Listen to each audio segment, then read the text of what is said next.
세미나를 시작하겠습니다. 주제는 바로 제4차 산업혁명 시대의 4차 산업혁명 시대와 국가 외교 전략입니다. 자, 먼저 이준규 한국외교협회 회장님의 개회사가 있겠습니다. 큰 박수로 맞아주시면 고맙겠습니다. 바쁘신 가운데도 이 자리에 참석해 주신 최종문 외교부 제2차관님, 그리고 오늘 이 자리에 함께 해주신 여러분과 온라인으로 참여해주고 계신 여러분 모두 반갑습니다. 한국외교협회는 금년에 창립 50주년을 맞이하였습니다. 여러 가지 성대한 기념 행사를 준비했지만 코로나19 사태로 인해서 제대로 진행하지 못했습니다. 그나마 오늘 기념 학술 세미나를 미흡한 형태로나마 개최한 것을 다행으로 여기며 또 기쁘게 생각합니다. 외교협회가 창립 50주년을 맞이했다는 것은 한국 외교의 연륜이 꽤 쌓였다는 것을 의미합니다. 1948년에 대한민국이 출범하면서 국가 승인을 받기 위해 유엔으로 세계로 뛰어다니는 것으로 시작한 우리 외교의 역사도 언 70여 년이 되었습니다. 그 사이에 우리나라는 최빈국에서 선진국으로 도약하였고 국력의 신장과 함께 우리의 외교적 자산, 외교력도 함께 커졌습니다. 우리나라가 국제정세의 흐름을 주도할 정도는 아니지만 강대국의 역학관계에 힘없이 딸려가는 종속 변수는 이미 아니라고 할 수 있겠습니다. 우리가 직접 관련된 문제는 물론이고 범세계적인 보편적인 의제에 대해서도 우리의 목소리를 내고 우리의 입장을 어느 정도 반영할 수 있을 정도는 되었다고 볼 수 있습니다.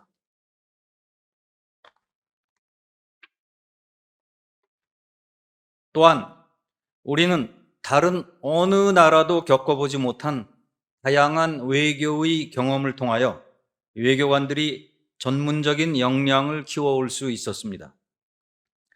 우리 외교협회의 1000여 명의 퇴직 외교관들의 다양한 경험과 연륜이 우리 외교에 생산적으로 사용될 수 있도록 협회는 여러 가지 노력을 경주하고 있습니다. 외교 영역도 이미 복잡다단해져서 외교가 외교관들이 전유물이라고 주장할 수는 없게 되었습니다. 그렇지만 오랜 세월에 걸쳐서 축적되어 온 전문 외교관들의 외교 역량이 국가의 소중한 자산임도 의문의 여지가 없습니다.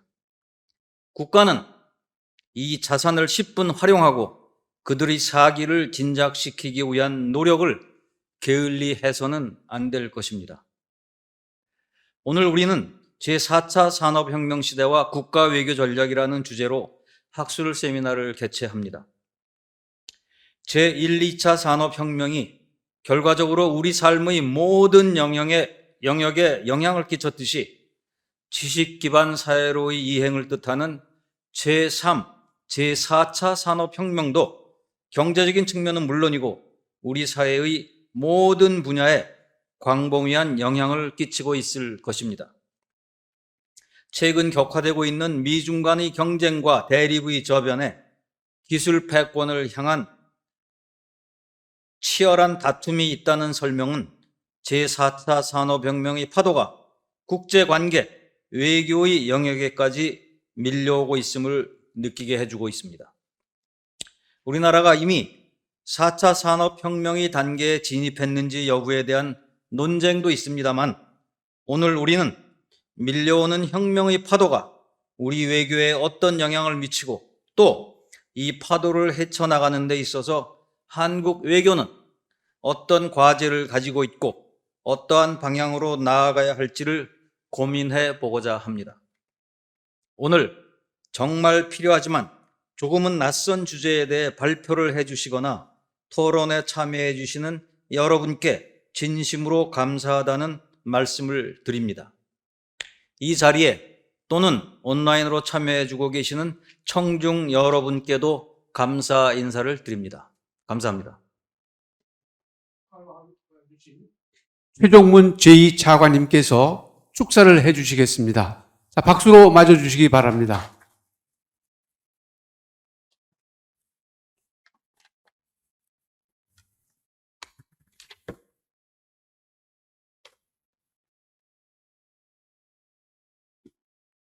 네, 이준규 한국외교회 회장님, 귀빈 여러분, 그리고 우리 선배님 여러분, 먼저 외교협회 창립 50주년을 진심으로 축하드립니다. 그 세계가 우리 이 회장님께서도 다 말씀을 잘 해주셨습니다만은 세계가 제4차 산업혁명을 맞아 빠르게 변화하고 있습니다.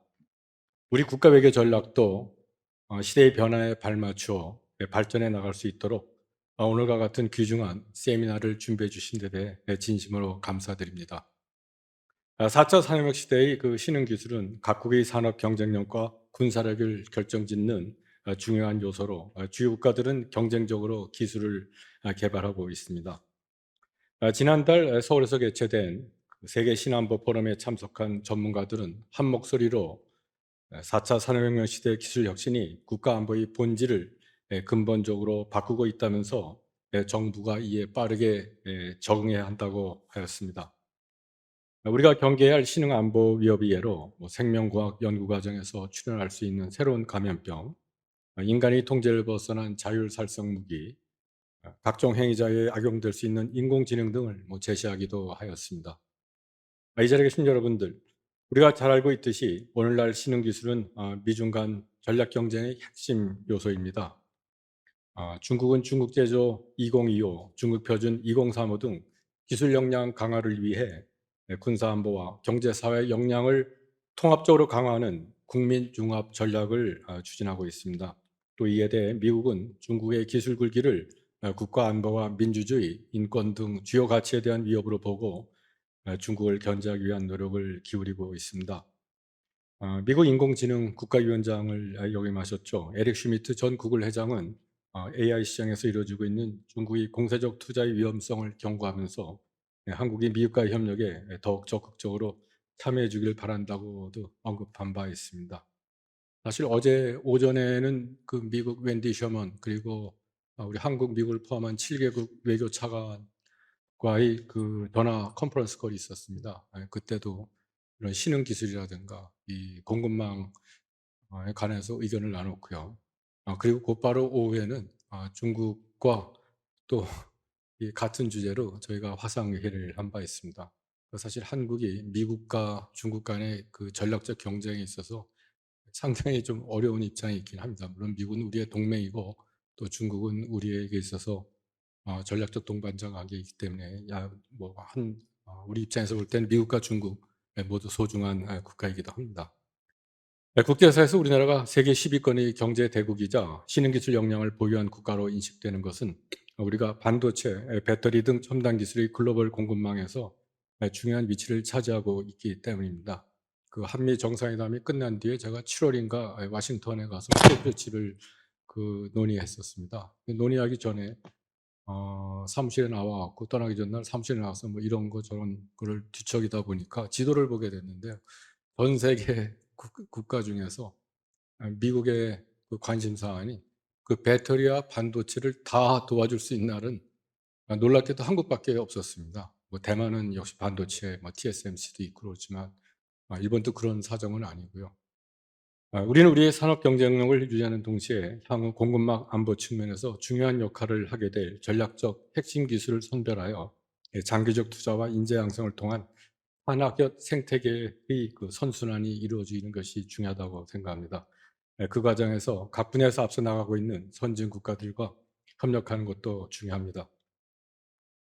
방금 말씀드렸듯이 한미 정상회에서 신흥기술 분야 파트너십을 강화하기로 합의하였고요. 또 프랑스, 호주, 독일 등과 양자 차원에서 기술 협력 강화를 논의하는 등 기술 외교 활성화를 위해 노력하고 있습니다. 또 외교부는 올해 그 과학외교 자문위원회를 출범시켰습니다. 그냥 명목상에 있는 자문위원회가 아니라 각계 그 훌륭하신 4개 분과로 나눠져 있는데요. 한 20여 분을 모시고 거의 한 달에 한 번씩 이제 회의를 해나가기로 했고요. 반도체 기업을 포함하여 첨단 산업 분야의 우리 기업들은 지금 미중 경쟁이라는 어려운 환경 속에서 활동하고 있는데요. 이들이 맞닥뜨리는 어려움을 그들이 스스로 혼자서 감당하도록 하기는 쉽지는 않습니다. 당연히 정부가 외교적 노력을 통해 지원할 필요가 있습니다. 이를 위해 외교부는 경제안보 TF를 출범시켰고 경제안보 외교센터 설치를 추진하고 있습니다. 지금 예산을 40억 정도로 올려놨는데요. 또 국회에서 저희가 기대 이상으로 이 문제에서 아주 적극적으로 도와주셔갖고 잘하면 저희가 예산을 따서 내년에 경제안보 외교센터를 설치할 수 있을 것으로 생각합니다.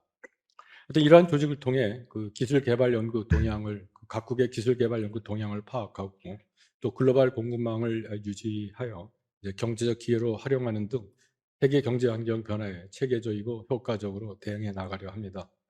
이와 함께 신흥기술 거버넌스에 대한 국제적 논의도 우리가 주도적으로 참여해 나가고자 합니다. 현재 유엔과 같은 다자차원의 신흥기술 관리 체제의 논의가 초기 단계에 머물러 있고 또 분야별로 다 프래그먼티드가 되어 있는 것 같습니다. 합의된 규범이 존재하지 않고 있습니다. 이런 상황에서 국제사회가 선진국으로 발돋움한 우리에게 기대하는 역할은 초기 단계에 있는 국제적 신흥기술 거버넌스 논의에 보다 적극적으로 참여해 달라는 것입니다. 이를 위해 정부는 유엔 차원의 사이버 안보, 신흥기술 안보 논의에 참여하고 있고 프라하 5G 안보 컨퍼런스와 같은 유사 입장국 회의에도 참여하여 국제 규범을 마련하기 위해 노력하고 있습니다. 물론 앞서 말씀드린 세계 신안보 포럼을 출범시킨 것 역시 이러한 노력의 일환입니다. 앞으로 외교부는 세계 신안보 포럼을 계속 발전시켜서 제4차 산업혁명 시대 신흥기술 외교 안보에 대한 국제 논의를 주도해 나가고자 합니다. 그리고 오늘 세미나도 굉장히 시의적절한 세미나입니다. 50주년 행사로 열리는 것은 알고 있습니다만은 이렇게 연례적으로 또 이렇게 훌륭하신 교수님들과 우리 외교협회 회원님들을 모시고 연례적으로 좀 해나가기를 바라고 있고요. 당연히 외교부에서도 여러 가지로 도울 수 있는 대로 최대한 저희가 지원하고자 합니다. 제 말씀은 이것으로 마치도록 하겠습니다. 감사합니다. 최 차관님 감사합니다. 특히 이 협회 창립 50주년을 기념하는 학술 세미나를 축하해 주시기 위해서 멀리서 와주셔서 대단히 고맙습니다. 그래서 최 차관님은 바로 집무실로 돌아가시겠다고 그래서 저희들이 다 양해해 주시기 바랍니다. 자, 그러면 휴식 없이 바로 제1회의를 시작하겠습니다. 그래서 주제 발표자분과 토론자는 지정 좌석에 착석해 주시면 고맙겠습니다.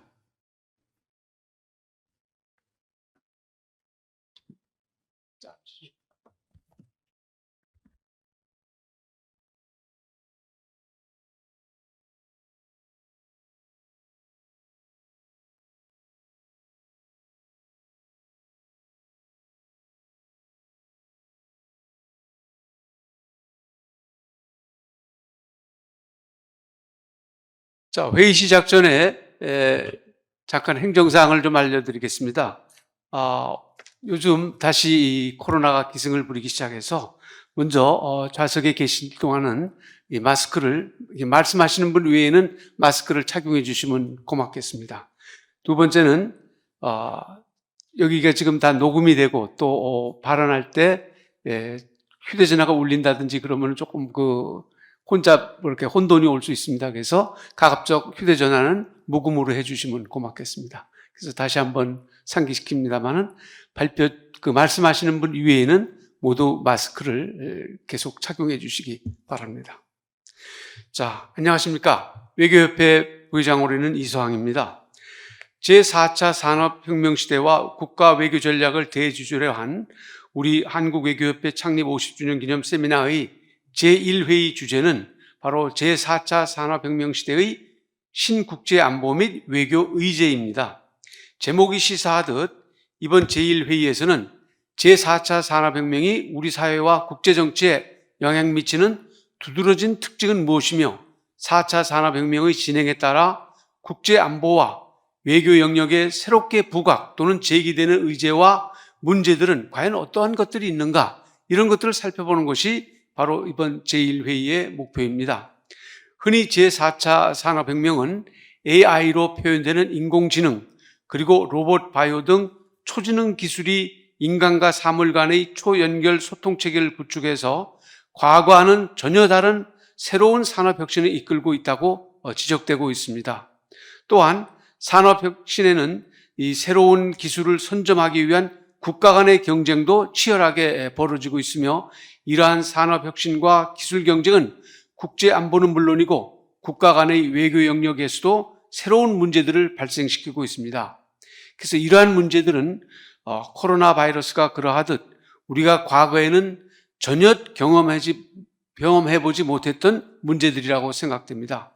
그래서 이번 회의에서는 제4차 산업혁명의 진행이 국제안보 영역과 국가 간의 관계, 즉 외교의 영역에 어떤 큰 영향을 미쳤으며, 이에 따라 새롭게 야기되는 문제들은 과연 어떤 것들이 있는지 한번 확인, 점검해 보는 것이 바로 이 제1회의의 목표입니다.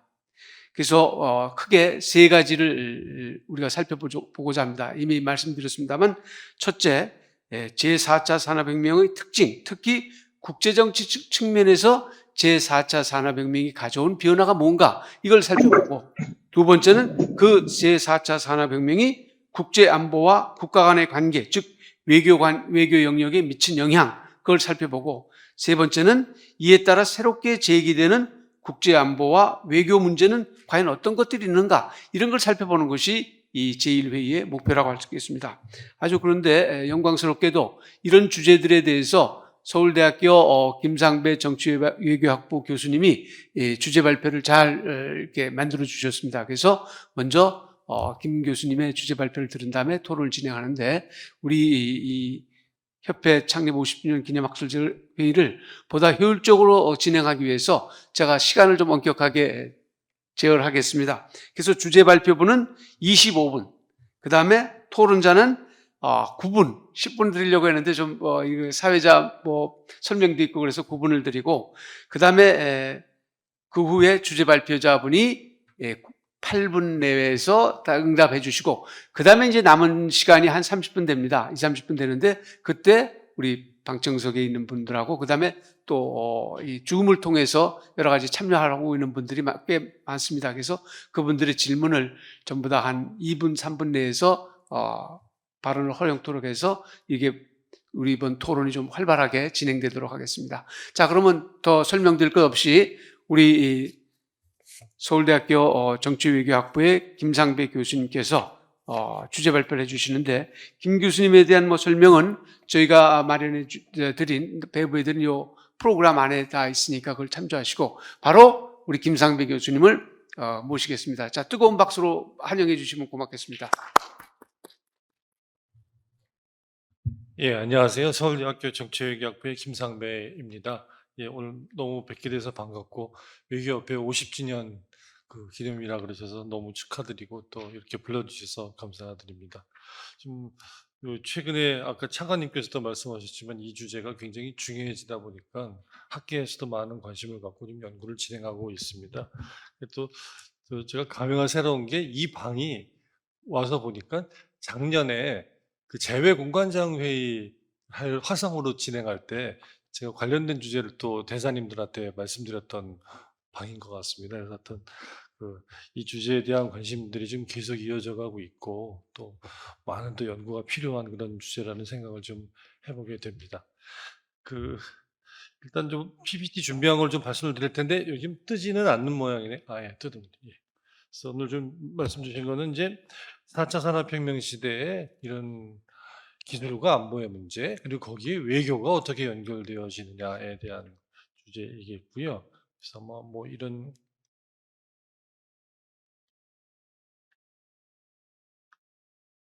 이게 됐습니다. 예, 그래서 이런 내용으로 좀 말씀을 드리겠습니다. 시간이 제한되어 있어서 전체적인 골격을 중심으로 말씀드려야 될 것 같은데요. 저희가 4차 산업혁명에 대한 얘기 요새 굉장히 많이 하고 있어가지고 제가 이걸 따로 설명드릴 건 없을 것 같고, 여전히 학계에서도 논란입니다. 지금 1, 2, 3차 다음에 이게 이렇게 빨리 4차가 온 게 맞느냐. 1, 2차를 구별하는 데 100년도 더 걸렸는데 이 4차가 맞느냐, 좀 더 있어야 되는 거 아니냐, 뭐 이런 논의가 있지만 지금 그림에서 보시는 바와 같이 굉장히 지금 빠른 변화를 지금 가져오고 있고 그 영향이 지금 굉장히 여러 분야에 걸쳐서 지금 퍼져나가고 있는 것은 사실인 것 같습니다. 그래서 그런 맥락에서 봤을 때 4차 산업혁명이라는 용어가 주는 용어 그 자체보다는 현실에 던지는 무게감이라고 하는 게 되게 중요한 부분인 것 같고 아마 최근에는 또 디지털 전환 내지는 디지털 대전환이라는 이름으로 기술 그 자체에 대한 얘기보단 그 기술이 미치는 영향과 그 영향의 범위와 깊이 뭐 이런 것들에 대한 얘기들을 좀 많이 하고 계셔서 아마도 우리 사회의 시스템 전체의 변화와 관련된 충격이 좀 가해지고 있는 것이지 않나라는 생각을 좀 해보게 되고 뭐 이런 분야의 국제정치 영역이나 외교 안보 분야도 자유로울 수 없는 그런 게 아닌가 싶습니다. 뭐 다양한 그 영향들을 미치겠지만 뭐 국제정치적인 차원에서 제일 눈에 띄는 변화는 이게 중요해지다 보니까 각국들이 나서가지고 경쟁을 하고 그걸 가지고서 나름대로 미래의 국력이라고 할까요? 디지털 국력이겠죠. 디지털 국력을 증대시키기 위한 게임들을 벌이는 양상들이 굉장히 활성화되고 있고 가속화, 심화되고 있지 않냐라는 생각을 해보게 됩니다. 그야말로 기술의 이슈가 안보하고 만나는 현상들이 굉장히 두드러지고 있는 이런 상황이다. 그래서 아마도 역사적으로 있었던 다양한 그 글로벌한 차원에서의 강대국들의 경쟁, 그중에서도 패권 경쟁이라고 하는 경쟁들이 이 첨단 분야를 중심으로 해서 벌어졌던 역사가 우리의 기억에 남아 있는데 현재 벌어지고 있는 경쟁도 그런 성격을 좀 갖는다. 그리고 그게 단순히 기술의 이슈이거나 산업의 이슈이거나 또는 경제의 이슈인 걸 넘어서서 안보와 외교의 이슈가 되어가고 있다. 뭐 이런 얘기겠죠. 그래서 역사적으로 뭐 여러 가지 사례들이 있는데 다 말씀드릴 시간 여유는 없을 것 같아서 가장 최근에 있었던 미국하고 일본의 그 경쟁, 뭐 그 당시에도 글로벌 패권 경쟁이라고 그랬으니까요. 그때만 돌아봐도 그때도 기술이 안보에 중요하다라는 게 쟁점이었습니다. 아마 기억하실지 모르겠는데 일본의 반도체 산업이 급속하게 성장을 하다 보니까 미국에서 그 당시 이제 클린턴 행정부 시절이었죠. 시절이어서 논란이 된 게, 일본의 반도체가 없으면 미국의 미사일이 발사 안 될지도 모른다. 이거 큰일 났다. 뭐 이런 얘기를 한다라든지 또는 그 잠수함의 핵심적인 기술 중에 하나가 무음, 소리 안 나게 하는 기술인데 그런 거에 대한 기술의 핵심 부분은 일본이 가지고 있는데 그거 일단 유사시에 일본이 이거 안 준다 그러면 어떡하지? 뭐 이런 얘기도 나오면서 그 당시에 첨단 분야의 기술에 대한 논란이 안보 이슈하고 연결되어지는 사례들이 많이 있었고 그런 논의가 사실 지금 한 30년 정도의 시간을 거쳐서 비슷한 포맷으로 지금 나타나고 있지 않나라는 생각을 하게 됩니다. 이런 이슈들이 제기되어지는 것은 기술이 그냥 산업과 경제용이 아니라 군사와 안보하고도 연결되어지는, 그래서 요새 민군 겸용 기술이라고 그러거든요. 듀얼 유즈 테크놀로지라고 하는데 그런 성격을 갖기 때문에 이런 그 논란들이 지금 벌어졌었던 것 같고 그러다 보니까 이슈 자체가 기술을 둘러싸고 있는 경쟁이 지정학적인 차원에서 전통적으로 국가들이 영토적인 어떤 자원을 확보하기 위해서 벌였던 지정학적인 경제의 논리와 그런 렌즈로서 이제 이걸 보게 되는 그런 양상들이 좀 벌어지고 있는 것 같습니다. 근데 그렇지만 우리가 100년, 200년 전에 벌어졌던 지정학적인 그 프레임워크, 논리를 그대로 가져와서 현재 21세기에 미중이 벌이고 있는 기술 경쟁과 선진국들의 경쟁을 볼 수 있는 거냐? 조금 조심해야 되는. 그러니까 고전 지정학을 그대로 가져와서 볼 수 있는 건 아닌. 어떤 면에서는 뭐 영토나 지리적인 요인이라고 하는 게 국가 간의 경쟁이 중요한 요소이긴 하지만 그것만 가지고 현재 벌어지고 있는 기술 패권 경쟁을 보기에는 좀 더 복잡해졌다라는 거죠. 일차적으로는 뭐 글로벌한 차원의 시장을 배경으로 해서 벌어지고 있는 이런 그 경쟁인 동시에 경쟁도 하지만 또 협력도 하고 제도도 만들려고 하는 양상도 예전보다는 훨씬 더 두드러지는 양상들을 보이고 있고 또 경쟁의 현상 자체가 예전에 없던 사이버 스페이스를 매개로 해서 벌어지는 경쟁의 성격이 굉장히 크거든요. 그러다 보니까 이 지정학을 논하더라도 그거보다는 조금 복잡한 지정학. 그래서 저희가 학계에서는 이제 컴플렉스 지오폴리틱스라고 하는데요. 좀 더 복잡한 지정학의 시각을 가지고서 문제를 좀 보고 이런 것을 통해서 미래 세계 정치가 어떤 식으로 전개되어 갈지에 대한 지평을 파악하는 게 굉장히 중요하다라는 말씀을 드려보게 될 것 같습니다. 제가 좀 그림을 좀 그려봤는데요. 복잡한 내용들은 좀 그림을 그리면은 좀 이해하기 쉬워지는 것도 있는 것 같아서 저희 지금 한 세 단으로 나눠서 봤는데, 그래서 1차적으로는 있잖아요. 여기. 네, 이거는 안 되는 모양이네. 예. 1차적으로는 미국하고 중국을 중심으로 한 강대국들이, 선진국들이 벌이고 있는 경쟁은 기술적인 경쟁이죠. 글로벌한 시장을 염두로 둔 경쟁이라고 할 수 있고, 최근에 양상한 그게 사이버 스페이스에서 벌어지는 다양한 디지털 경제 이슈와 뭐 전자상거래라든지 다양한 이런 인터넷 비즈니스와 관련된 쪽에서의 플랫폼 경쟁의 양상으로 연결되어지고 있고, 이런 것들에 이제 기술 안보의 성격을 갖는 그 경쟁들이 덧붙여지게 되면서 최근에 미중이 벌이는 기술 패권 경쟁이 진화한다고 할까요? 좀 더 복잡화되고 심화되는 양상을 보이고 있다고 할 수 있습니다. 그래서 이런 맥락에서 제가 오늘 말씀드리려는 건 뭐 한 5가지 정도의 그 기술과 안보가 만나고, 그렇기 때문에 외교적인 차원에서 적극적인 대응이 필요한, 뭐 이미 대응하고 있고요. 예, 대응하고 있고 진행되고 있는 이슈인데, 그 5가지 이슈를 뭐 간략하게 말씀을 좀 드려보도록 하겠습니다. 첫 번째로 기술과 안보와 관련된 이슈 중에 최근에 가장 큰 쟁점이 된 거는 5G라고 하는 차세대 이동통신 장비, 그 인프라와 관련된 시장에서의 안보 문제입니다. 화웨이라고 하는 그 중국의 기업이 그 기술적으로는 제일 앞서 나가는 그러니까 기업이라고 할 수 있겠는데요. 그 화웨이의 장비를 가져다 쓰게 되면은 그게 오히려 이런 그 화웨이 장비에 있는 백도어를 통해서 또 미국에 또는 해당되는 국가의 어떤 국가 안보에 굉장히 큰 의미를 갖는 데이터나 정보 같은 것들이 빠져나갈지 모르니까, 믿을 수가 없으니까 그 장비를 쓰지 말아야 된다라고 하는 일종의 수입 제재를 하는 이런 과정 속에서 기술 이슈가 국가 안보의 이슈로서 이제 인식되기 시작한 부분이었고요. 이게 벌써 한 3, 4년 정도 전에 크게 불거졌던 부분이고, 아직까지도 그 불씨는 사라지지 않고 있다고 생각이 듭니다.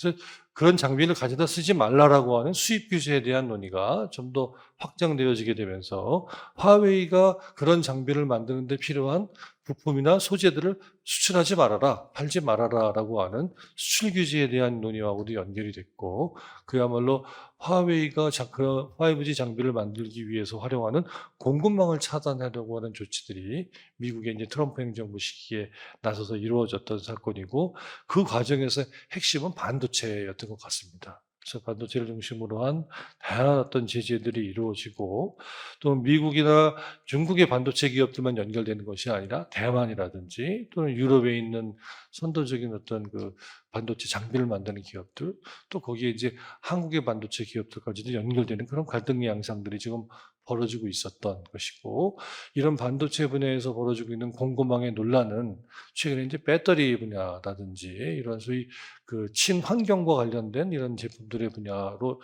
연결되어지고, 또 코로나19의 사태를 거치면서 바이오나 제약 산업에서도 이런 공급망이 되게 중요하다.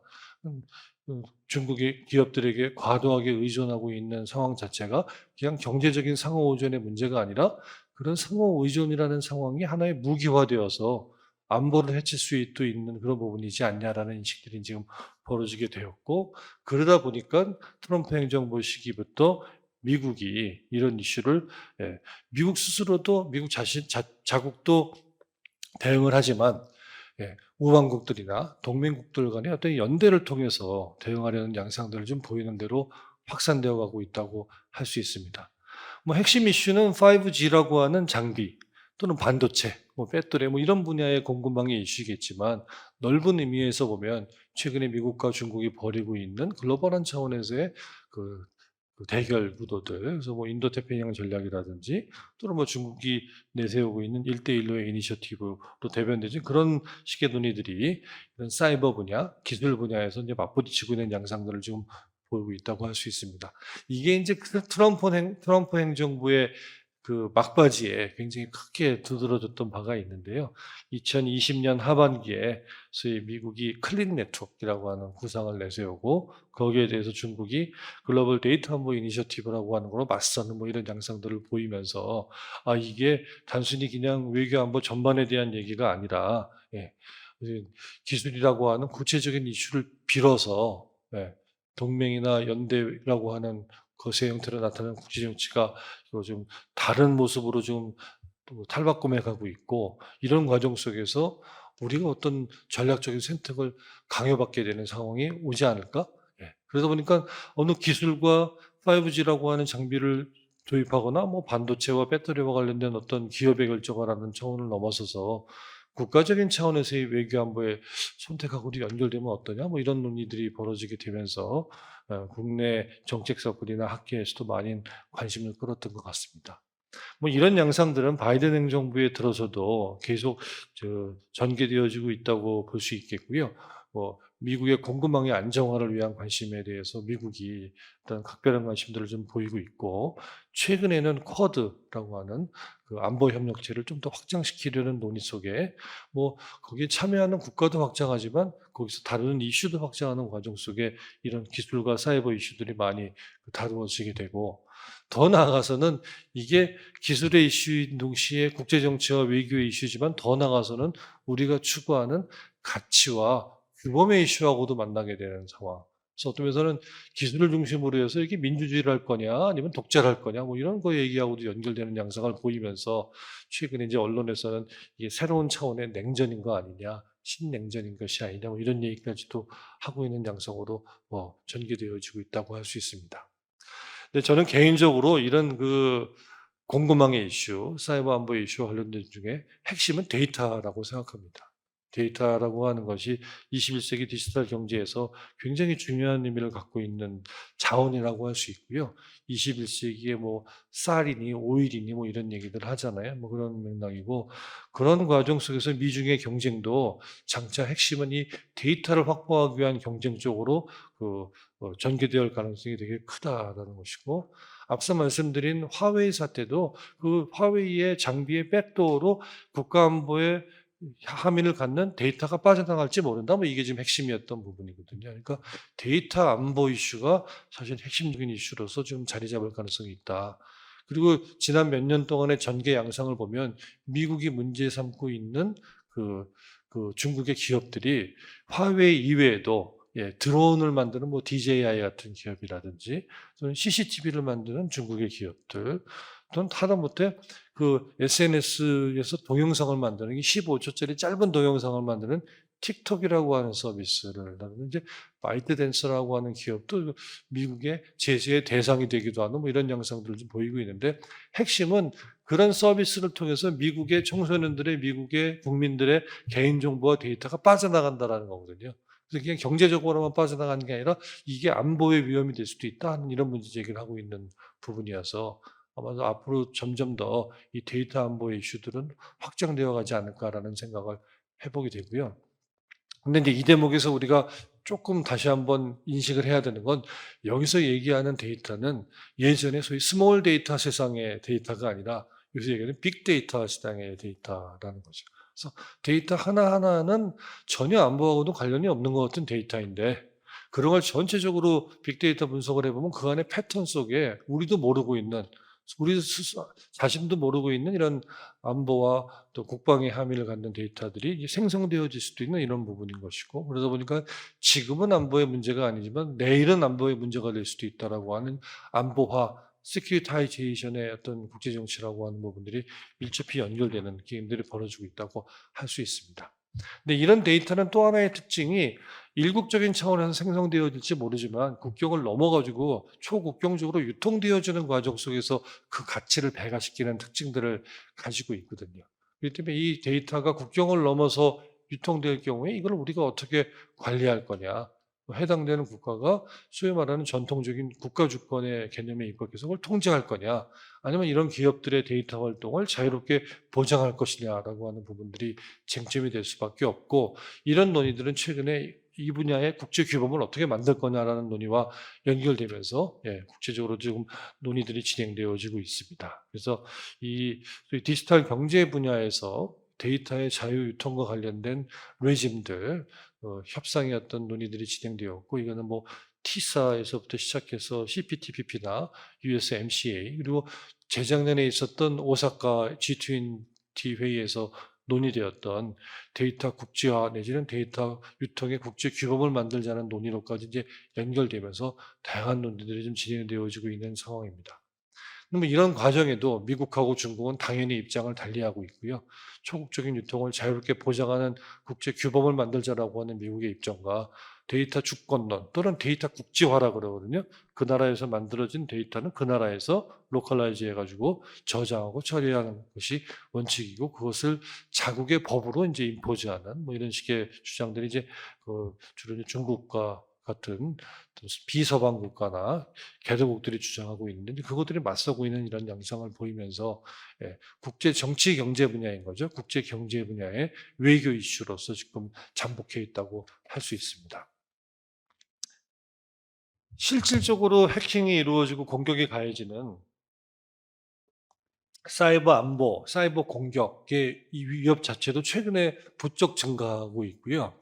근데 이게 사이버 안보 공격이라는 거는 이게 큰 사건이 터지기 전에는 잘 언론에도 보도가 안 되는 그런 특징들이 있어서 이게 뭐 그게 간간히 소식이 전해지는데, 유난히도 올해 상반기에 미국에 대해서 러시아나 중국이 가하는 해킹 사건, 사이버 공격 사건들, 특히 랜섬웨어를 내세운 공격들이 굉장히 많이 지금 늘어나가지고 미국에서는 굉장히 떠들썩했습니다. 떠들썩했던 사건이고, 뭐 한미 간에도 이 분야와 관련된 협의들이 뭐 진행되고 있는 것으로 알고 있고요. 그러니까 이게 굉장히 떠들썩해지다 보니까 저는 이게 흥미로운 일이라고 생각하는데, 바이든 대통령이 7월 27일 날 DNI, 그러니까 미국의 국가정보국이죠. 거기를 방문한 자리에서 아마 러시아를 이제 상대로 해서 했던 얘기인데, 러시아가 이런 식으로 자꾸 사이버 공격하다 보면 이거 실제 전쟁을 초래할 수도 있다라고 하는 식의 이제 언급을 하는 데까지 이르게 되는. 그러니까 사이버 공격을 받았는데 오프라인에서 전쟁할지도 몰라라고 이제 위협을 할 정도로 그만큼 이 이슈를 엄중하게 인식하고 있다라고 하는 것이죠. 그리고 그 무렵에 또 미국이 아프간에서 철수하면서 또 내세웠던 그 얘기 중에 이제는 중동에서 철수하는 대신에 미국의 외교 정책의 기조를 중국과 이 사이버 전에 집중하는 식으로 지금 바꿔나가겠다는 얘기를 할 정도로 미국에서는 이 이슈가 굉장히 지금 크게 제기되었고, 사실은 뭐 이런 그 반응이 나오는 게 이상하지 않을 정도로 러시아와 중국이 벌였던 그 공격들이 굉장히 많이 진행되었던 상황이 있었다고 할 수 있습니다.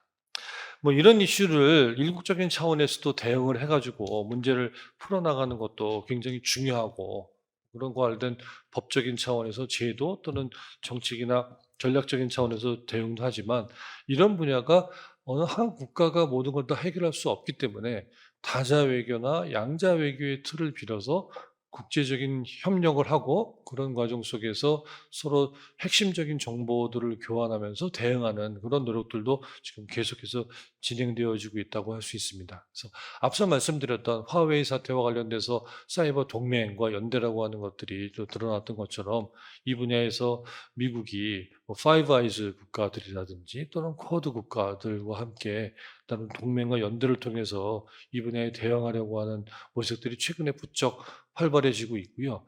특히 올 여름에는 그 바이든 대통령이 유럽을 방문해서 G7과 나토하고 EU를 이렇게 연이어서 이제 그 방문하면서 외교적인 행보를 보이는 과정에, 소위 나토가 중국이 그 미국에 대해서 했었던 그 마이크로소프트의 익스체인지 서버라 그러거든요. 이메일 관련되는 서버에 대한 공격을 했던 거가 굉장히 큰 위협이라고 하는 게 명시적으로 얘기하는 그 일이 지금 발생하기도 하는. 근데 이게 저는 굉장히 흥미로운 게, 나토가 중국의 이런 사이버 활동에 대한 비난을 공개적으로 한 건 처음이었던 것 같고요.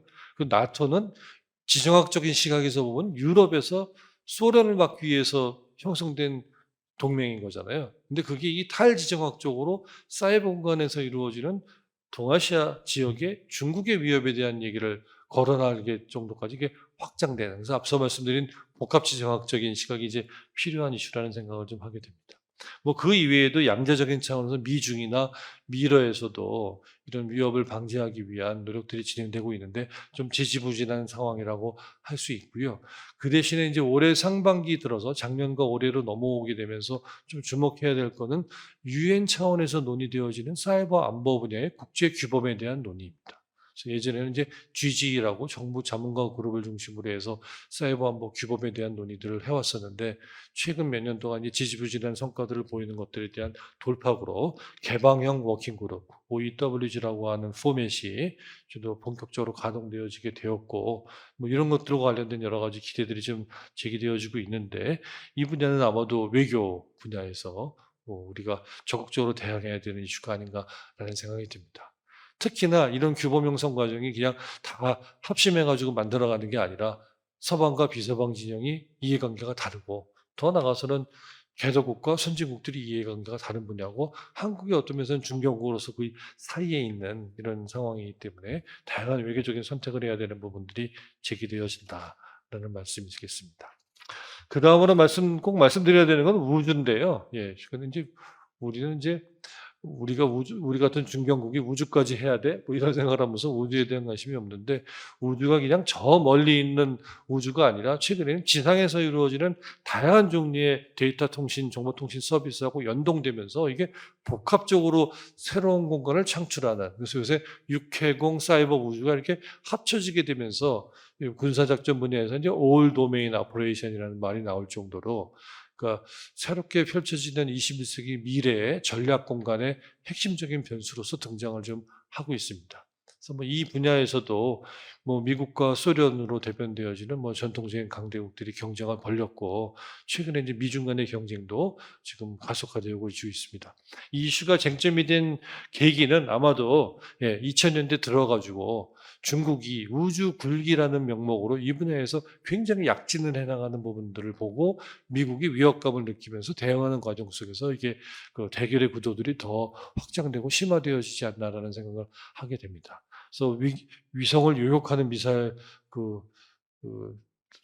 실험도 성공하고 또는 달 뒷면을 탐사하는 걸 또 세계 최초로 중국이 하게 되고 뭐 이런 최근에는 위성 항법 시스템도 독자적으로 이제 구축하고 뭐 이런 것들을 보게 되면서 트럼프 행정부 시기에 미국도 상대적으로 좀 손 놓고 있던 또 민간 기업들한테 오히려 상업화하라고 했었던 그런 부분들을 좀 되게 다잡으면서 대응을 하고 있는 양상들을 보이고 그런 것들은 트럼프 행정부 시기에 우주군의 창설이라든지 최근에 어떤 달을 좀 더 본격적으로 탐사하기 위한 아르테미스 프로젝트 같은 것의 형태로서 이제 나타나고 있는 것 같습니다. 근데 여기서 우리가 조금 주목해야 되는 거는 지금 얘기하는 우주는 냉전 시대의 우주를 다시 하자는 게 아니거든요. 그래서 우리가 올드 스페이스, 뉴 스페이스 이렇게 나누는데 지금의 우주는 굉장히 상업화의 영역으로 등장을 했고 뭐 선생님들 잘 아시고 계시겠습니다만서도 스페이스 X나 뭐 블루 오리진이나 뭐 이런 부분들에 대한 논의들이 제기되어지고 있는 상황이라고 할 수 있겠고요. 예, 그런 것들이 우주에서의 위성 서비스들을 활용해서 지상에서의 서비스를 연동해가지고 만들어내는 다양한 서비스들이 부상하고 있는 부분이어서 이게 단순히 군사적인 공간, 냉전의 공간으로서의 우주가 아니라 새로운 상업과 새로운 어떤 기회의 공간으로서 좀 인식되어지고 있고 이런 것들이 이제 쟁점이 되고 있는 분야라고 할 수 있겠습니다. 이 분야에서도 국제적인 차원에서 규범을 만들려는 시도들은 계속해서 하고 있고요. 이건 뭐 냉전 시대에도 계속했던 부분이고 뭐 최근에 들어와서도 이런 논의들이 유엔을 중심으로 해서 제기가 되어지는. 근데 이 우주 분야의 국제 규범에 대한 논의에 있어서도 소위 서방 진영과 비서방 진영의 이해관계의 차이, 접근법의 차이라고 하는 것들이 좀 나타나고 있다. 그래서 좀 더 사실상의 어떤 이런 규범을 통해서 공동의 합의를 통해서 문제를 풀어나가려고 하는 어떤 서방 진영의 어프로치와 그거보다는 좀 더 명시적으로 이 분야를 관장할 수 있는 새로운 어떤 국제 조약이라고 할까요? 국제법 같은 것들을 좀 만들어 보려고 하는 비서방 진영의 어떤 어프로치가 대결하고 있는 양상 속에 지금 논의들이 전개되어지고 있고 이런 과정에 최근에 좀 더 또 좀 새롭게 가세되어지는 이슈는 우주 환경에 대한 파괴, 우주 환경의 피폐화와 과밀화의 문제를 해결하기 위한 또 다른 조치들이 또 그 조치의 필요성에 대한 논의들이 지금 더 시작되고 있다라고 하는 부분일 것 같습니다. 그래서 이런 과정 속에는 서방과 비서방뿐만 아니라 또 선진국과 개도국들의 어떤 의견 대립이라고 하는 것도 만만치 않게 존재하고 있는 부분이고, 마찬가지로 한국이 이 우주와 관련된 세세한 이슈에서 어떤 포지션을 취하면서 대응해 갈 것이냐라고 하는 것이 우리의 어떤 외교적인 이슈가 지금 벌써 되었고 앞으로도 좀 더 구상하지 않을까라는 생각을 해봅니다. 마지막으로 말씀드리려고 하는 것은 이제 이 군사 기술과 관련된 분야인데요. 그래서 이런 4차 산업혁명 분야의 다양한 기술들이 그 무기 체계를 만드는데 이제 활용되어지는. 근데 뭐 첨단 기술이 무기 체계 만드는데 활용되어지는 거는 뭐 어제 오늘의 얘기가 아니고 예전부터 있어왔던 얘기인데, 최근에 쟁점이 되는 건 소위 AI, 굉장히 자율화된 그런 프로그램화된 그런 기술들이 무기 체계에 적용이 되어서 무기 체계도 스마트하게 만드는 동시에 군사 국방 시스템 자체를 좀 더 스마트하게 만드는 데 활용되어지고, 뭐 그런 것들을 통해서 상대방을 제압하는 군비 경쟁의 요소로서 발전할 가능성에 대한 우려라고 할 수 있습니다. 그래서 뭐 이런 것들은 오히려 바깥으로는 많이 드러나지 않지만 미국과 중국을 중심으로 지난 10여 년 동안 벌써 벌어지고 있는 경쟁이라고 할 수 있고요. 자신이 기술을 만드는 것도 중요하지만 자신들이 만드는 핵심 기술을 다른 나라로 수출 못하게 하는 수출 통제에 대한 얘기도, 이거는 뭐 냉전 시기부터 굉장히 중요한 쟁점이었잖아요. 전략 물자나 첨단 기술의 수출을 막는 뭐 이런 레짐들이 여러 가지가 있었다고 하는데, 최근에 이런 것들도 쟁점이 되고 미국이 나서서 다자 외교나 또 양자 외교적인 차원에서 이런 부분들을 끌어가고 있다라는 거고, 특히 최근에 바이든 행정부 출범 이후에 나타나고 있는 특징은 이게 군사용인지 민간용인지 구분이 잘 안 되는 기술도 감싸가지고 다 통제 대상으로 삼는 그런 식의 얘기들이 좀 나오고 있는 거고, 지난 6월 달에 사실은 바이든 행정부가 중국의 기업 한 59개 정도를 들어가지고 이 기업들은 지금 이건 군사복합체다. 그래서 어떤 면에서는 군사적으로 위험할 수도 있는 기술을 생산하는 기업에서 이들 기업에 또 뭔가 물자를 제공하는 것들을 이제 금지한다 뭐 이런 얘기를 했는데, 면면을 따져보면 중국에 있는 기업들은 다 군수기업일 수도 있거든요. 예. 민간기업과 군수기업이 구별이 잘 안 되는 그런 성격들을 좀 보이고 있는 양상이어서, 여하튼 간에 이런 갈등의 전선이 민군 겸용 기술 전반으로 확장되어가는 모습을 보이고 있다라는 증거인가 아닌가 싶습니다. 자유무기 체계 분야에서도 규범에 대한 얘기를 하고 있고요. 근데 다른 분야하고의 갖는 특징은, 이거는 강대국들이 나서서 국가가 나서서 규범을 만들려고 하기보다는 오히려 글로벌 시민사회 그룹들이 나서서 이 분야의 전문가들이 나서서 어떤 윤리적인 차원에서 이 자유무기 체계를 너무 과도하게 개발하는 건 안 되겠다. 과도하게 개발하는 게 어떤 면에서는 인공지능을 장착한 무기체계가 자기가 스스로 판단을 해서 인간을 공격하게 만드는 이런 사건이 벌어진 데까지 가면 안 되는 거 아니냐라는 문제 제기인 거고, 이런 거는 뭐 우리가 많이 알고 있던 킬러 로봇 중단 운동 뭐 이런 형태로 글로벌한 차원에서의 시민운동의 의제가 되었고, 그게 또 역으로 유엔에 영향을 미쳐가지고 유엔 차원에서도 이 분야의 지지가 형성되기도 했던 것 같습니다. 네, 그렇지만 아직은 이 분야는 강대국들이 일단 경쟁하는 데까지 한번 해보자, 누가 더 앞서는지 한번 경쟁해봐야 되는 부분이라고 할 수 있고, 이 분야의 기술은 군사 기술만이 아니라 어떤 면에서 민간 기술하고도 연결되어 있기 때문에 섣불리 여기에 대해서 어떤 제한을 안 한 규범을 만들게 되면 스스로 발목을 잡게 되는 현상도 있을 수 있기 때문에 강대국들은 조금 이 분야에 대해서 좀 이렇게 좀 무관심한 모습을 보이는, 거기에 대해서 개도국이나 시민사회 그룹들은 계속해서 문제 제기를 하고 있는 이런 양상인 것 같습니다. 마지막으로 말씀드리려고 하는 건 아마도 한국의 대응 전략에 대한 부분이겠고요. 아마 오늘 뭐 토론하는 과정에서 말씀들이 좀 많이 나오지 않을까 싶은데, 앞서 뭐 발표하면서도 말씀드렸지만 우리가 어쨌든 미국하고 중국 사이에서, 서방과 비서방 사이에서, 또는 선진국과 개도국 사이에서 나름대로 기회와 어떤 면에서는 도전을 받는 그런 위치에 있다고 할 수 있고, 그런 분야를 또 중견국 외교를 펼쳐나간다는 의미에서 적극적으로 인식하고 대응할 필요가 있다. 그리고 이 기술 안보 분야, 기술 외교 분야에서 제기되어지는 이런 과제들이 사실 다 따져보면 우리 외교 전반에서 벌어지는 이슈들을 굉장히 응축해가지고 밀집적으로 보여주는 사례인 경우들이 많아서, 예, 이 분야에 대한 고민들이 좀 더 시급하게 필요하지 않나라는 생각을 해보게 됩니다.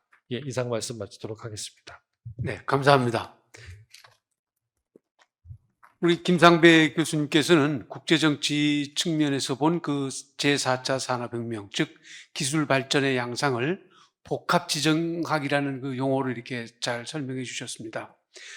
김 교수님의 발표를 요약은 하지 않겠습니다만 한마디로 말씀드리면은 그 제4차 산업혁명이 가져다 주는 기술 발전 또는 기술 혁신이 안보와 만날 때 국가 간의 경쟁과 이 평화와 안정을 가져다 주면 별 문제가 없는데 결국 그게 국가 간의 경쟁과 갈등이 벌어짐에 따라서 문제가 제기된다. 이런 것 같습니다. 그래서 그 문제가 발생되는 영역이 현재 5대 영역이 있다. 그래서 사이버 안보라든지 데이터 안보, 우주통신, 군사기술 이런 문제 영역에 대해서 살펴봤습니다. 그리고 이제 마지막으로 그렇다면 한국이 대응해야 할 그런 전략이 뭐냐? 그에 대해서는 아주 그 방향이라고 할까? 그런 것만 이제 제시를 해줄 수 있습니다. 자, 이 김상배 교수님의 발표에 대해서 토론 세 분을 모셨습니다. 먼저 전 크로아티아 대사이신 역임하셨던 우리 변대호 박사께서 9분 내로 토론해 주시기 바랍니다. 네, 감사합니다. 김상배 교수님의 논문과 이 발표는 김 교수님께서 오랫동안 이 분야에 학계 선도적으로 연구를 하셨고 또 오늘 정말 종합적으로 잘 정리를 해주시고 또 우리에게 몰랐던 혹은 새로운 이슈 그리고 우리가 간과했던 이슈들을 많이 제기하고 또 현재 국제사회에서 벌어지고 있는 양상들을 너무 잘 설명해 줬기 때문에 제가 여기에 대해서 어떻게 보면 조금 문외한으로서 함부로 이렇게 말씀드리기가 참 어렵습니다. 즉 많이 배우고 했기 때문에 오늘 정말 이 세미나가 김 교수님의 논문 발표 하나만으로도 큰 의미가 있지 않을까 그런 생각이 듭니다. 그래서 제가 말씀드리고 싶은 것은 김 교수님께서 좀 마이크로한 점까지 굉장히 많이 설명을 하셨는데 좀 매크로한 점에서 한번 들여다보고 우리 외교의 이슈를 한번 살펴보는 게 필요하지 않을까 하는 생각입니다. 김 교수님 발표에서도 여러 가지 이미 제가 말씀드리는 부분들이 다 언급이 됐지만 저는 조금 더 좀 종합적으로 말씀드리고자 합니다. 우선 과학기술이나 이 과학기술 발전에 따른 산업혁명, 1차, 2차 산업혁명이 국가 간의 능력 격차를 크게 만들었다는 것은 역사적 사실입니다.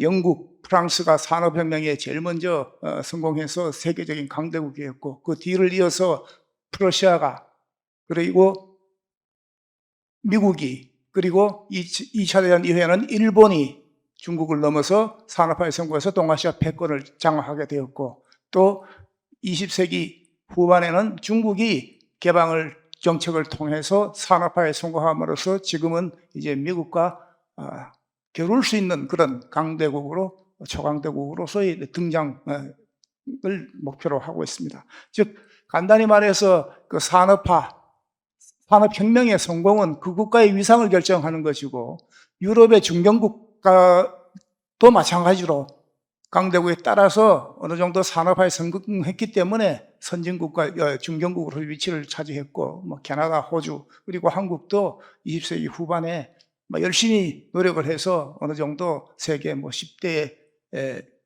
속하는 국가로 이렇게 등장하게 되었다고 볼 수 있습니다. 따라서 이 산업혁명에 대해서 뒤처지지 않고 이겨야 된다는 것은 우리 국가의 앞으로 향후의 방향과 직접 연결된다는 것 봅니다. 그러면은 이 현재 오늘날 제4차 산업이라고 소위 4차 산업혁명이라고 하는 시대에 도래했을 때 그런 산업기술혁명이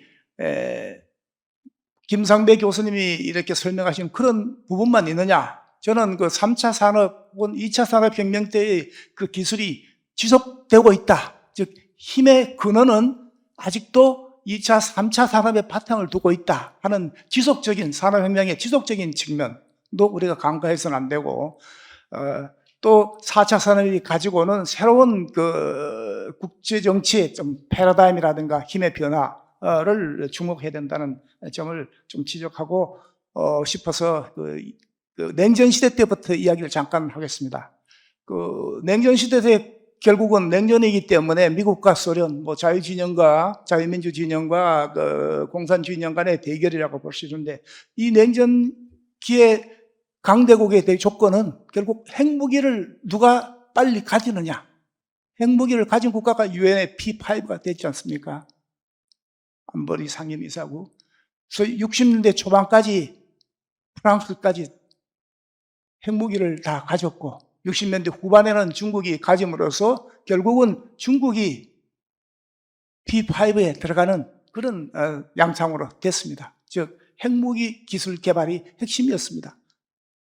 그러나 이것만이 아니고 1958년도에 57년도에 소련의 스푸트닉 위성 발사로 소위 우주 경쟁, 이건 미사일 경쟁이었죠. 사실 우주 경쟁보다 미사일 경쟁이 시작됐습니다. 미사일 개발이 핵무기를 운반할 수 있는 체계, 핵무기를 효율적으로 사용할 수 있는 체계, 소위 RCBM 개발 기술과 연결되기 때문에 바로 이 미사일 개발 기술의 경쟁이 중요하게 됐습니다. 그리고 냉전 시대 때 또 하나의 중요한 군사과학 기술에서는 정보화입니다. 스파이 전쟁이었죠. 그리고 체제 홍보 전쟁이었습니다. 이 세 가지 포인트가 냉전기의 과학 기술의 그 핵심적인 어떤 강대국이 되기 위한 조건 중에 하나였습니다. 아시다시피 중국도 P5가 되고 나서 미국으로부터 국제사회의 일원으로서 결국은 승인을 받게 되었고, 그 결과 중국도 1970년대 후반에 개방 정책을 펴서 서방 과학 기술과 자본을 받아들임으로써 급속하게 성장했던 건 사실입니다. 냉전기에서 왜 소련이 패배하고 자유민주주의 진영이 승리했느냐? 저는 한 두 가지를 지적하고 싶습니다. 핵 기술은 누구나 다 가지고 핵무기는 2차 대전 이후에 한 번도 사용된 적이 없는 위협 수단으로서의 기술만으로 등장을 했습니다. 그러면 실질적으로 그 우주 경쟁, 미사일 경쟁, 우주 경쟁에서 미국이 1968년도에 달에 사람을 처음 보냄으로써 소련에 대해서 승리를 했다라고 주장을 했는데, 그 결과는 결국 미국이라든가 서방이 군사 기술을 상업화하는 데 성공해서 경제 발전에 성공했다는 겁니다. 특히 그 우주 공간에서 살기 위해서 소형화, 특수화, 특수재료 기술 이런 것들을 전부 총동원했었기 때문에 일본 같은 경우에는 이런 초소형화 반도체 기술을 만들어서 소위 축소지향의 일본이라고 우리가 이야기하지만은 트랜지스타 라디오, 소니 라디오, 워크맨 이런 걸 통해서 일본은 소위 산업의 혁명에 성공을 했던 겁니다. 그래서 80년대에 들어와서는 세계 제2위의 경제 대국이 되었죠. 반면에 소련 같은 경우에는 우수한 군사 과학 기술이 있음에도 불구하고 이걸 민수용으로 제대로 사용 못했기 때문에 결국은 민간 생활은 상대적으로 서방에 대해서 뒤처질 수밖에 없었고, 군사 기술이 국가 경제에 기여하는 그런 빈도가 비중이 낮게 되었던 겁니다. 또 하나는 냉전기는 제가 말씀드렸다시피 과학기술 뿐만 아니라 모든 상대 국가에 대한 정보 획득 스파이 전쟁이었습니다. 그리고 체제 홍보 경쟁이었습니다. 소련 공산당은 결국 미국의 라디오 프리 유럽, 보이스 오브 아메리카 이런 정보 전쟁에서 결국은 소련이 패배했습니다. 공산당적인 성격에서 폐쇄성, 그 다음에 독재성 때문에 결국은 프로파간다에서 패배를 했습니다. 그 결과 소련이 다시 진영이 결국 붕괴하게 됐던 그런 결과였습니다.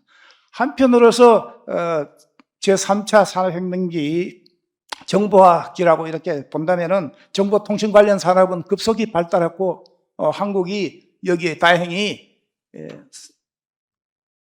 전화기술, 휴대폰 전화기술이죠. 그래서 CDMA 기술을 비롯해서 상당히 선도적으로 나갔기 때문에 우리가 뭐 중진국으로 설득할 수 있는 경제 발전할 수 있는 그런 계기를 마련했습니다. 이러한 산업, 3차 산업 시대의 특징, 정보화 시대의 특징은 결국 인적, 물적, 정보 교류의 자유화입니다. 이 자유화로 인해서 공산주의 진영이 무너진 것은 물론이고 동시에 90년대 초반부터 나선 소위 글로벌리제이션, 세계화가 진행됐던 겁니다. 이 세계화가 진행됨에 따라서 전 세계적인 표준, 기준, 세계적인 규범이 요구가 되기 시작했고 소위 이에 따른 다자 외교가 활성화되기 시작했던 겁니다. 국제 규범이 활성화되기 때문에 많은 국가들은 국제 규범을 국내 규범으로 자동적으로 편입할 수밖에 없었기 때문에 국가의 권능이라든가 역할이 상대적으로 축소되는 것처럼 보였습니다. 이것이 3차 산업혁명기까지의 그 상황이었습니다. 그 세계화와 국가의 역할의 축소? 이런 정도. 그러나 지금 이후에 제4차 산업혁명기에 들어와서는 새로운 양상으로 들었습니다. 소위 중국이 제3차 산업, 2차, 3차 산업혁명에서 성공을 하게 됨으로써 중국이 오늘날 보면은 중국 나름대로 세계화의 선구자가 됐던 겁니다.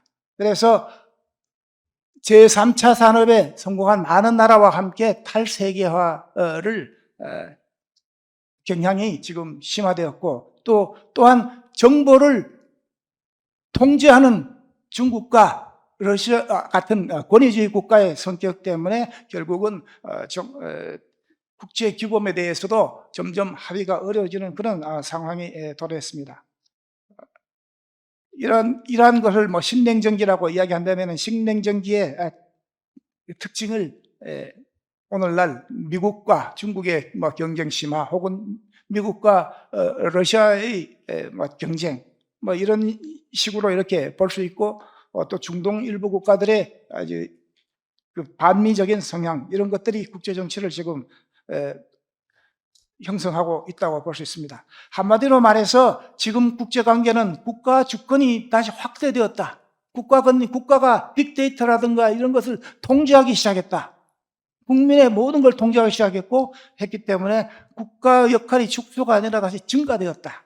그 다음에 세계화는 계속 지속되고 있다. 이 세계화의 표준이 기존하는 세계화냐 혹은 중국이 주장하는 스타일의 세계화냐. 그리고 국가 이익을 극대화하기 위한 로컬리제이션, 지방화와 지역화, 리저널리즘이 동시에 진행되고 있습니다. 그리고 우리 한국으로 볼 때는 미국과 중국 간의 상호 의존과 대결의 구도가 지속되고 있습니다. 따라서 이 세 가지 저는 특징에 맞춰서 우리 한국의 외교 의제가 결정된다고 생각합니다. 즉, 탈세계화 혹은 지방화 및 각국의 국가 주권 경향에 맞는 우리 자각 능력을 키워야 된다.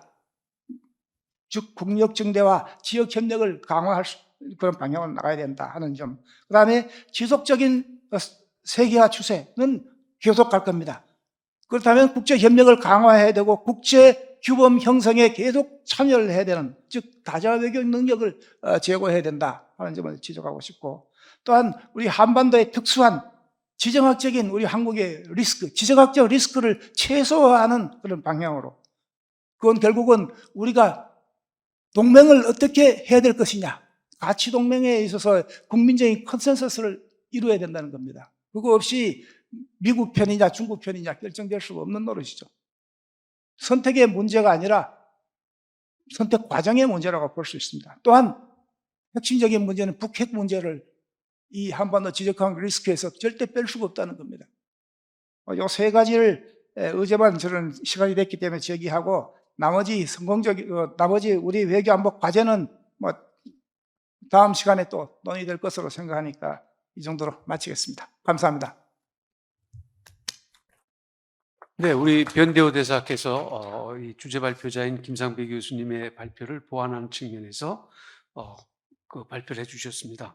하여튼 이 요지는 그 변대사님의 그 토론 요지는 이 오늘날 제4차 산업혁명이 진행되고 있습니다만 4차 산업혁명만이 이런 어떤 국가 간의 관계에 영향 미친 것이 아니라 과거에 이루어졌던 뭐 제2차, 3차 그런 산업혁명의 양상도 아직까지 영향을 미치기 때문에 그런 것이 지속적인 측면이 있다. 그런 걸 다 감안해서 우리가 우리 의제를 또 개발하고 거기에 적응해야 되지 않느냐 이런 걸 말씀해 주셨습니다. 자, 그거에 대해서 또 나중에 또 우리 김상배 교수님의 의견을 듣기로 하고 두 번째 토론자인 우리 국립외교원의 최원기 교수님을 모시도록 하겠습니다. 네, 최 교수님. 감사합니다. 김삼배 교수님께서 최근 신흥기술 분야에서 벌어지고 있는 치열한 국제 정치, 특히 미중 간의 전략 경쟁에 대해서 5대 분야에 대해서 일목요연하게 잘 정리를 하셨고, 그 다음에 브로드하긴 하지만 거기에 대해서 우리가 어떻게 대응을 해야 되느냐에 대해서도 몇 가지 적절한 의미 있는 포인트를 제시해 주셨다고 생각을 합니다. 저는 제 토론에서 한 3가지 분야에 초점을 두고 여러 가지 굉장히 포괄적으로 5대 분야 전체를 포괄을 하셨고, 뭐 미중 경쟁뿐만 아니라 구체적으로 각 분야별로 이게 보면 신기술이기 때문에 새로운 기술이 개발되는 어떤 그런 그에 따른 경쟁도 있고, 그 다음에 이 새로운 국제 규범이나 이 협의체나 이런 것들이 형성되는 또 과정에 대해서 또 어떤 식으로 이게 우리가 대응을 해야 되고 그게 양상이 벌어지고 있는지 뭐 이런 것들도 굉장히 포괄적으로 말씀을 해주셨는데, 저는 우리의 대응이라고 하는 측면에서 특히 이 신기술 분야에서 미중 간의 전략 경쟁이 벌어지고 있는데 거기에 대해서 우리가 어떤 식으로 대응을 해야 되느냐에 관해서 좀 질문을 드리고 싶습니다. 이게 미중 전략 경쟁이 이게 무역, 통상, 기술, 지정학, 규범, 가치 이게 거의 모든 영역에서 지금 확대돼 가지고 진행이 되고 있는데, 향후에 미중 경쟁 구도의 향방에 결정적인 영향을 미치는 분야가 신기술 분야라고 할 수가 있고, 또 그게 우리한테 직접적으로 지금 영향을 미치고 있지 않습니까? 그렇기 때문에 우리가 여기에 대해서 어떤 식으로 대응을 해야 되느냐 이게 굉장히 중요하다고 생각합니다. 특히 지금 최근 외교부에서 기술 안보 관련해서 태스크포스를 만들었다가 지금 경제조정관 팀장이 되는 형태로 지금 확대를 해서 운영을 하고 있고요. 이 단순한 외교부 차원의 대응이 아니고 다른 산업부라든지 기재부라든지 굉장히 부처 간의 어떤 면밀한 조율을 통해서 대응을 하는 것이 굉장히 중요하다고 생각합니다. 특히 선제적인 대응이 굉장히 중요하다고 생각하는데, 우리 대응과 관련해서 저는 한 3가지 이 카테고리로 한번 생각해 볼 수가 있다고 생각을 합니다. 가장 첫 번째로는 이 각 기술 분야가 물론 구체적인 내용들은 다 다르고 다이내믹은 다르겠습니다만은 우리가 전략적으로 이런 신흥 기술 분야에서의 지금 미중 간에 굉장히 치열하게 벌어지고 있는 이 경쟁에 대해서 어떤 우리 자세와 전략으로 나갈 것인가라고 하는 브로드한 스트래티지를 어떤 식으로 설정할 것인가의 문제가 있다고 생각을 하고요. 그다음에 두 번째로 우리가 생각할 수 있는 대응은 미국과의 어떤 이 신흥 기술 분야에서 양자 협력을 앞으로 어떻게 가져갈 것이냐. 지난 5월 달에 이 한미 정상회담에서 사실은 이게 그 이전 정상회담과 완전히 질적으로 다른 이 정상 조인트 스테이트먼트라든지 팩트 시트를 보면 엄청나게 많은 신기술 분야 관련한 굉장히 구체적인 테크니컬한 내용들이 들어 있습니다. 굉장히 생소한 내용들이 많은데 한미 간의 이 신기술 분야에서 향후의 양자 협력 전략을 구체적으로 우리가 어떤 식으로 내용을 채워나갈 것인가, 이게 저는 굉장히 중요하다고 생각을 하고요.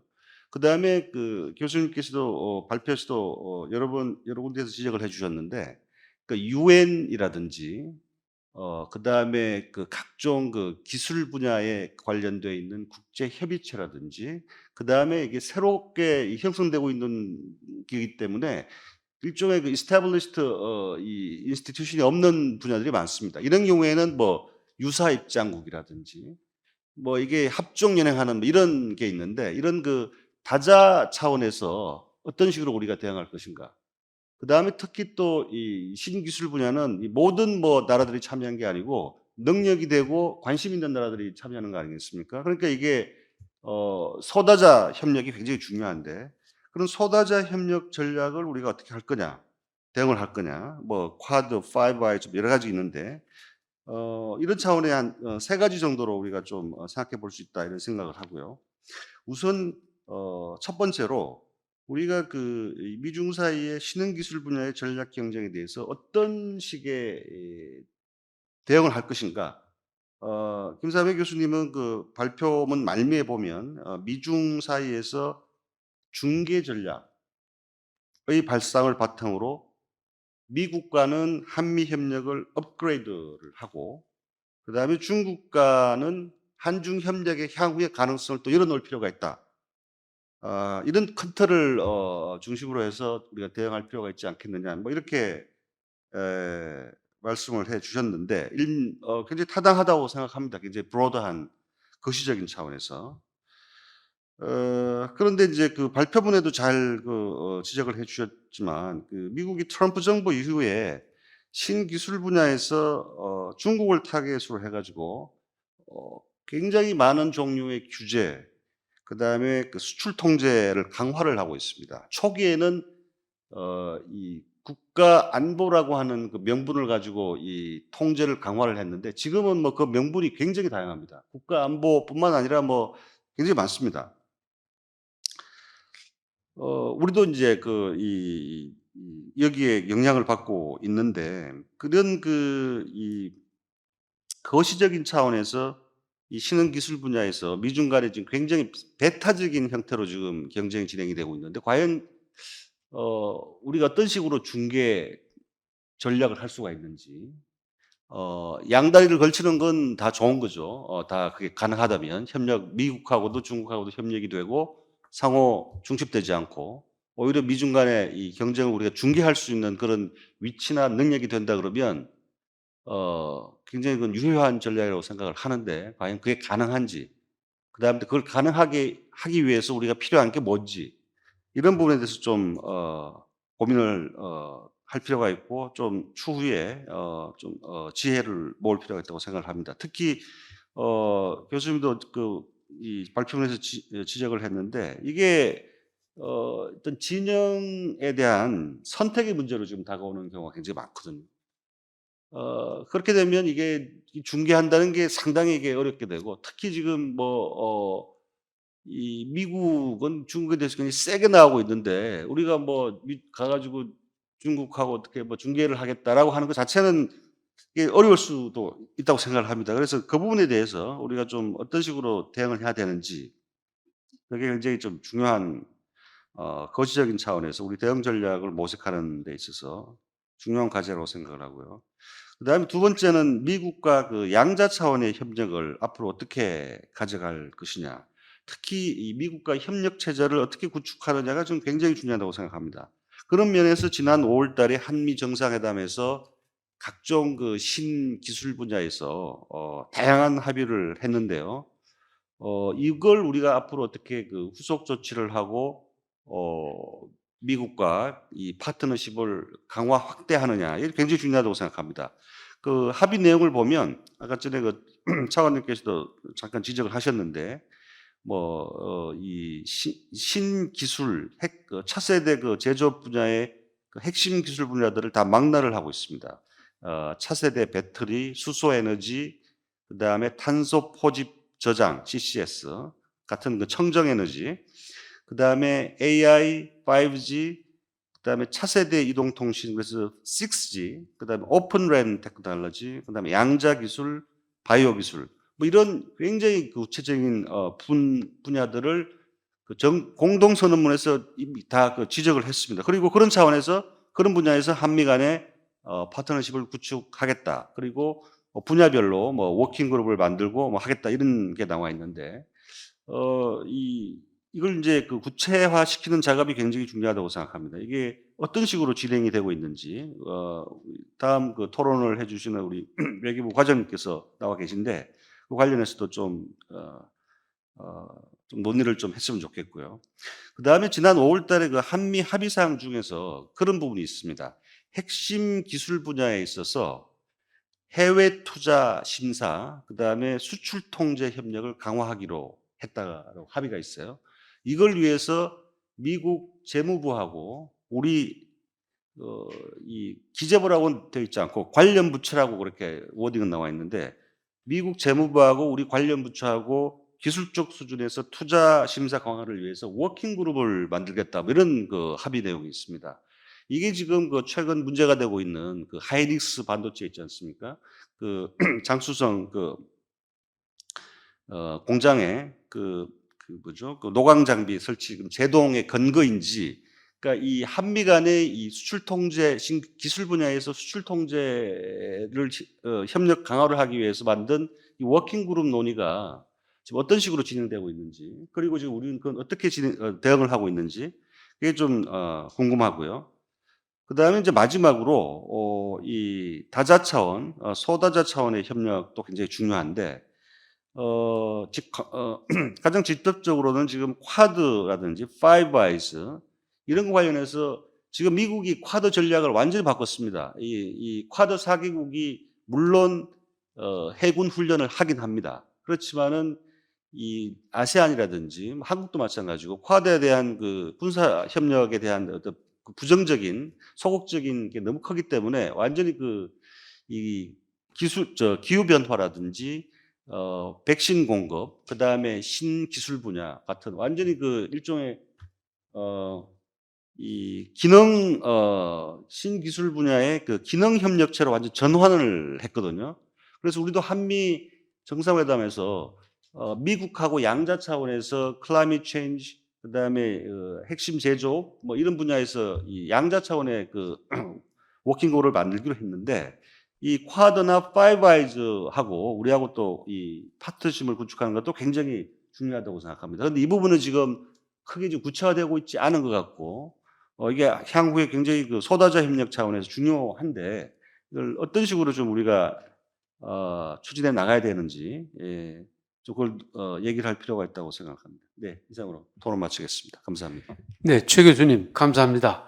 최 교수님께서는 이 4차 산업혁명이라는 이름으로 그 신흥 강대국, 그러니까 특히 미중 간의 신기술 또는 신흥 기술에 대한 그 전략 경쟁이 이루어지고 있는데 우리는 어떻게 대응해야 되는가, 이런 걸 이제 질문을 하셨는데 사실 그 문제는 제2회의에서 우리가 외교 과제가 뭐가 돼야 되겠느냐, 이거에 좀 집중해야 될 필요가 있어서 그건 조금 건너뛰기로 하겠습니다. 그래서 오히려 이번 그 제1회의에서는 그 4차 산업혁명이라는 그 이름으로 기술혁신 또는 그 패권 경쟁 이런 것들이 일어나고 있는데 우리가 당면하고 있는 외교 의제 또는 그 국제안보 의제가 뭔가, 이런 걸 좀 확인하는 그런 걸에 초점을 좀 집중해 주셨으면 좋겠습니다.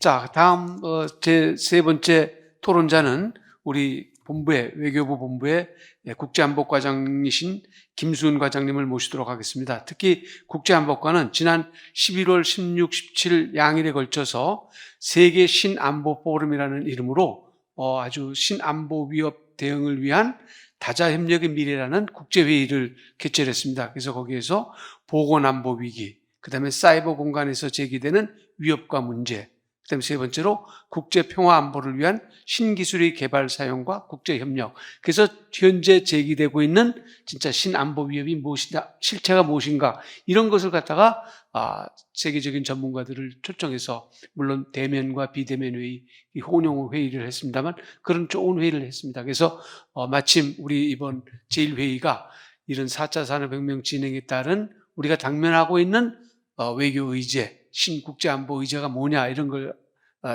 마침 논의하고 있으니까 거기에 아주 적합한 먼저 전초적인 회의였다고 생각됩니다. 그래서 그 회의의 소개 겸 또 우리 외교부에서 확인하고 있는 검토하고 있는 신안보 의제, 외교 의제에 대해서 우리 김수은 과장님께서 설명해 주시도록 하겠습니다. 자, 안녕하세요. 외교부 국제안보과장 김수은입니다. 네, 선배님들 앞에서 말씀을 드리게 되어서 영광입니다. 당초 국제안보대사께서 토론자로 참석하실 예정이었는데 그 해외 출장으로 제가 대신 참석하게 된 점 양해해 주시면 감사하겠습니다. 김상배 교수님과 앞선 토론자분들께서 우리를 둘러싼 외교 환경에 대해서 통찰력 있는 말씀을 해주셨는데요. 저는 이 신안보 분야에서 외교부 국제안보과가 담당하고 있는 업무를 중심으로 해서 말씀을 드리겠습니다. 참고로 그 신흥기술 문제를 크게 보면 기술의 육성과 개발이라는 측면이 있고 다른 한편에는 기술의 보호라는 측면이 있습니다. 앞서 차관님께서는 그 양 측면을 아우르는 큰 틀에서 말씀을 하셨는데 저는 국제안보과에서 담당하고 있는 그 신흥기술의 보호 문제, 보다 정확하게는 비우방국으로의 기술 유출이나 불법 탈취를 방지하는 문제, 그리고 신흥기술의 악용과 부작용에 대비해서 국제 거버넌스를 어떻게 마련해 갈 것인가, 이런 점에 주안점을 두고 말씀을 드리겠습니다. 앞서 최원기 교수님께서 질문하신 사항은 뒤에서 말씀을 드리도록 하겠습니다. 우선 국제사회의 논의 동향입니다. 현재 신흥기술, emerging technology 또는 critical technology 여러 용어가 사용되고 있는데요. 이런 신흥기술이 무엇인가에 대해서 국제적으로 합의된 정의나 목록은 존재하지가 않습니다. 또한 우리가 많이 듣고 있는 AI, 바이오 기술, 양자 기술, 빅데이터, 드론, 3D 프린팅 이런 다양한 신흥기술 가운데 어떤 기술이 안보적으로 더 큰 의미를 가지는지, 그리고 어떤 기술에 우리가 우선순위를 두어야 하는지에 대해서도 국가들 간에 그리고 국제기구 내에서 아직은 합의가 이루어져 있지는 않습니다. 미국은 그 트럼프 행정부 하에서 중국의 군민 융합 전략의 위험성을 크게 제기를 하면서 수출 통제 개혁법 ECRA라고 하는데요. 이런 법을 새로 만들었고 그 법의 그 지침에 따라서 신흥기술을 정의하고 목록화하기 위해서 수년 동안 작업을 해왔습니다. 그렇지만 미국 정부 내에서 그리고 미국 정부와 민간 기업들 사이에 이견이 계속이 되면서 이 작업이 또 계속 지체가 되다가 지난해 10월에서야 국가 핵심 신흥기술 전략이라는 것을 발표를 했습니다. 이 전략에서 미국은 AI, 자율 시스템, 바이오 기술, 양자 기술, 반도체, 우주 기술, 첨단 컴퓨팅 등등 이렇게 20개의 기술을 우선순위로 선정을 했습니다. 다만 이러한 미국도 첨단 기술의 빠른 발전 속도를 감안을 할 때 이 20개 기술만이 신흥기술이다라고 정의하지는 않았고요. 이것을 우선순위라고 발표를 했고, 그리고 여러 유사 입장국 회의에서도 미국은 국가별로 차이가 있기 때문에 국제적으로 합의된 정의나 목록을 만들려는 시도를 할 생각은 없다, 이렇게 입장 표명을 했습니다. 그리고 여타 그 기술 선진국들도 국제적으로 합의된 어떤 정의나 목록이 있으면 좋겠지만 현실적으로 그것은 어려울 것이다, 이렇게 지금 얘기를 하고 있습니다. 국제기구 차원에서는 대표적으로 UN 사무총장이 2018년에 신흥기술 전략 보고서를 발표했는데요. 이 보고서에서 신흥기술의 예로 AI, 유전자 조합, 자율주행, 가상자산, 우주탐사 등을 제시한 바가 있습니다. 그렇지만 UN이나 OECD와 같은 다자 기구에서 신흥기술 또는 신흥기술 안보에 대한 논의는 아직 초기 단계입니다. 다만 그 신흥기술 논의와는 별도로 그 김상배 교수님께서 앞서 말씀을 해주셨는데요.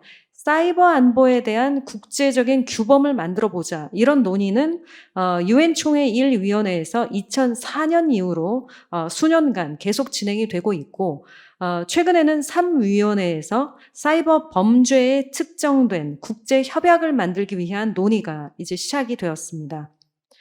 신흥기술에 대한 논의는 아직 초기 단계라고 제가 말씀을 드렸는데요. 국제기구도 그 중요성을 인식을 하고 있기 때문에 다양한 노력은 지금 진행되고 있습니다. 구체적으로 2018년에 그 발표한 UN의 신흥기술 전략, 그리고 2020년에 디지털 협력 로드맵을 통해서 UN은 각국에 신흥기술을 책임있게 개발하고 사용할 것을 권고했습니다. 아울러 2020년에는 사무총장 직속으로 기술특사라는 직위를 신설해서 임명을 했고, 올해는 UN 안보리 차원에서도 신흥기술 안보에 대한 논의가 이루어진 바 있습니다. UN뿐 아니라 OECD에서도 그 신흥기술의 개발과 규율에 대한 논의가 이루어지고 있는데요. 최근 그 G7 국가들이 중심이 되어서 AI 글로벌 파트너십, 일명 G-PAI라는 협의체가 출범을 했고, 현재 우리나라를 비롯해서 15개 국가가 회원국으로 참여하고 있습니다. 우리나라의 그 AI 전문가들도 함께 참여하고 있습니다. 다음으로 군사동맹인 나토에서도 역시 김상배 교수님이 앞서 언급을 하셨는데요. 최근에는 그 전통 안보 외에 사이버 안보나 신흥기술과 같은 신안보 문제에 많은 관심을 기울이고 있습니다. 우리와 관련해서는 금년 나토 정상회의 그리고 외교장관 회의에서 나토 전체 차원에서 그리고 미국의 발표를 통해서 아태 지역의 4개국, 한국, 일본, 호주, 뉴질랜드를 의미합니다. 이 아태 지역 4개 파트너 국가와의 협력을 확대하고 싶다. 이런 의향을 강하게 표명한 바 있습니다. 저희 국제안보과에서는 나토 문제를 담당을 하고 있어서 우리가 회원국은 아니지만 지금 파트너 관계를 유지하고 있기 때문에 한 나토 협력 차원에서 이 신안보 분야에까지 신안보 분야에서 협력 그 사업을 발굴하기 위해서 지금 협의를 하고 있습니다.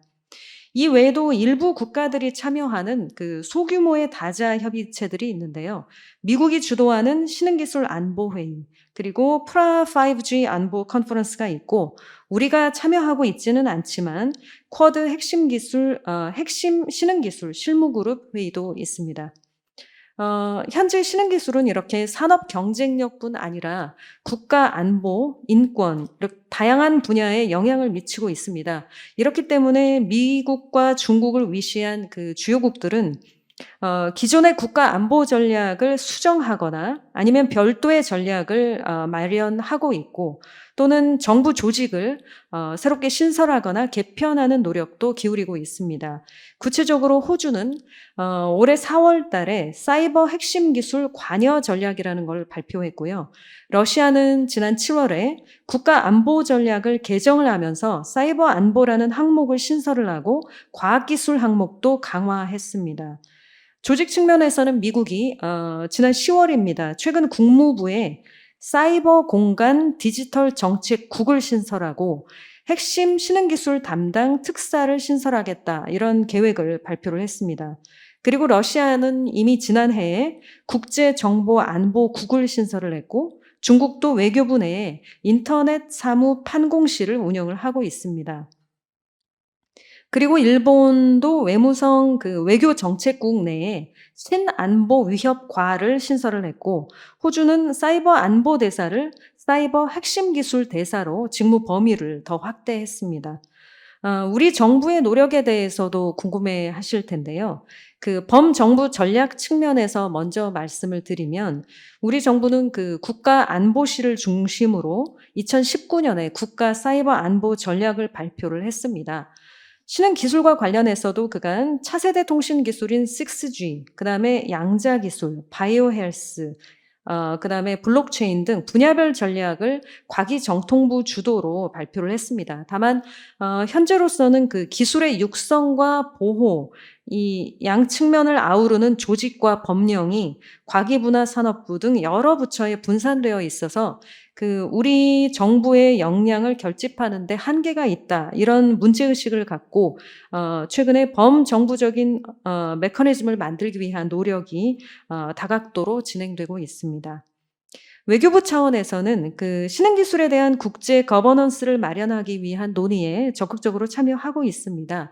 구체적으로 UN, OECD, 그리고 유사입장국 협의체의 신흥기술 논의에 참여하고 있고, 그 다음에 기술 선진국들과의 양자 협의체도 운영을 하면서 협력을 모색하고 있습니다. 일례로 지난 9월에 한 호주 외교장관 간에 사이버 핵심 기술 협력 MOU를 체결을 해서 대사급의 그 사이버 핵심 기술 대화를 정례화하고 관계 부처들의 참여하에 향후 구체적인 협력 사업을 발굴해 나가기로 하였습니다. 앞서 최원기 교수님께서 그 질문 주신 것처럼 그 한미 간의 협력에 대해서 관심이 많으실 텐데요. 그 차세대 통신 기술인 그 5G와 6G 분야에서는 그 지난 5월 정상회담을 계기로 연구개발 협력에 합의를 했고, 그때 이후로 후속 조치로서 양국 과학기술 부처와 전문가들이 협의를 지속하고 있습니다. 특히 그 5G 오픈 랜이라고 하는 통신 시장의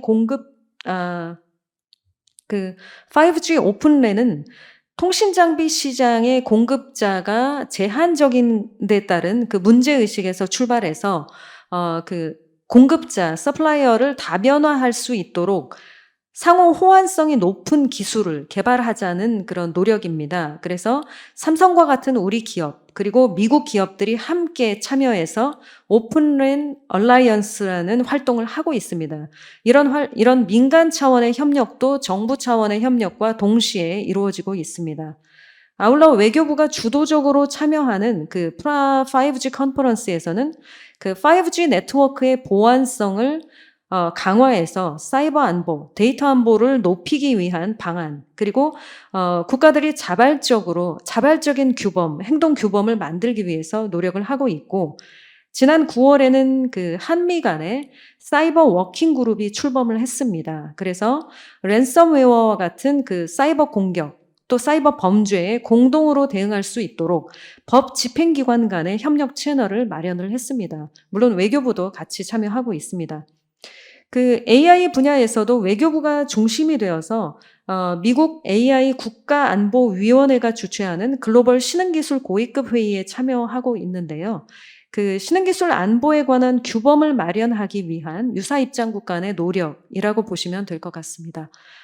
양자기술 분야도 정상회담 후속 조치로서 그 과기정통부가 중심이 되어서 연구개발 협력을 추진을 하고 있고, 구체적으로 MOU 체결을 위한 협의도 진행되고 있는 것으로 알고 있습니다.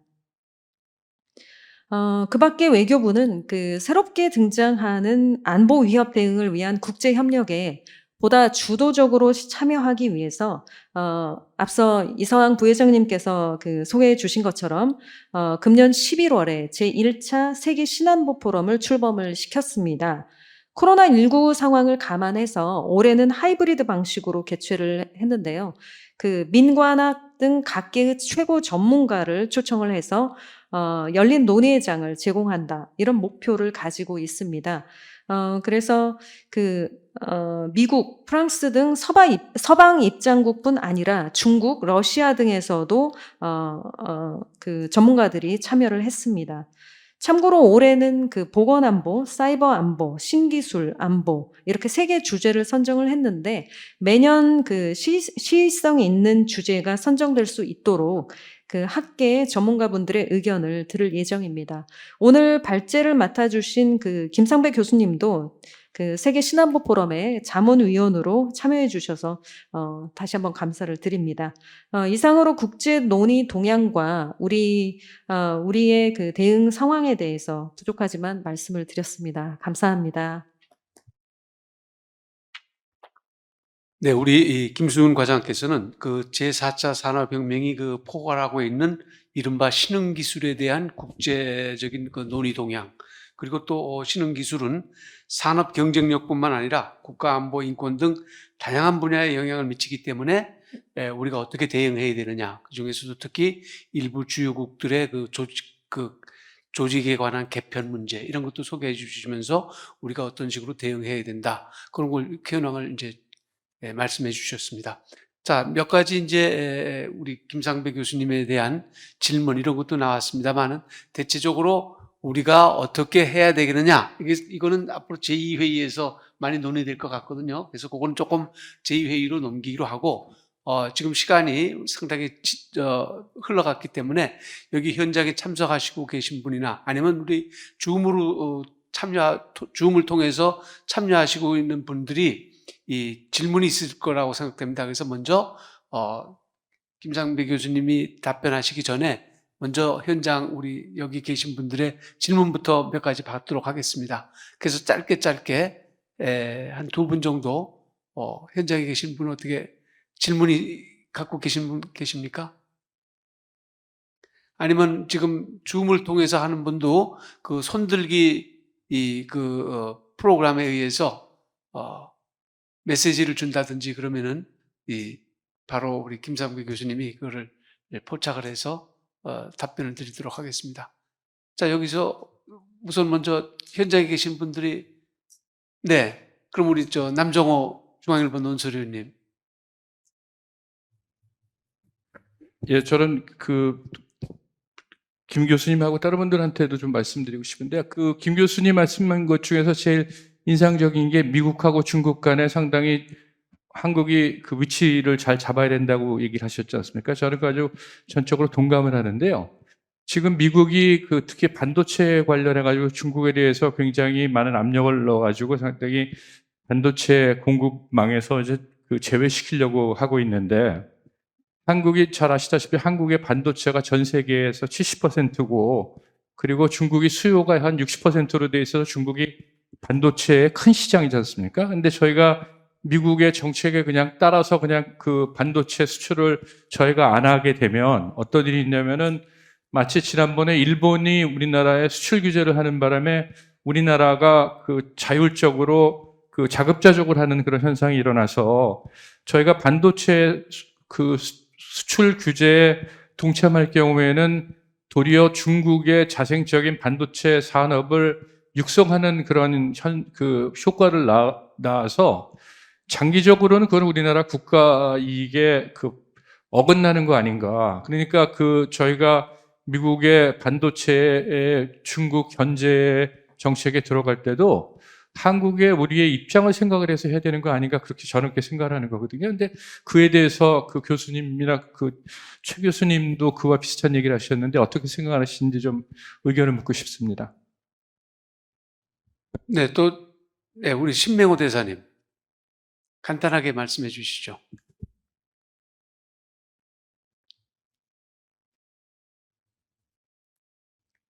예, 김상배 교수님 발제 잘 들었습니다. 미중 간의 디커플링 이제 이슈가 되고 있는데 이것이 어느 정도까지 진행이 될 것인지, 어떤 분들은 바이든 행정부에서는 더 이상 진행은 되지 않고 어떤 범위를 축소해서 대신 이제 정교화될 거다, 그런 주장을 하시는 분도 계신데, 과연 이게 어느 정도까지 확산될 것인지 그것을 알아야지 우리의 대응도 가능할 것 같습니다. 그리고 또 하나 이제 이건 코멘트인데요.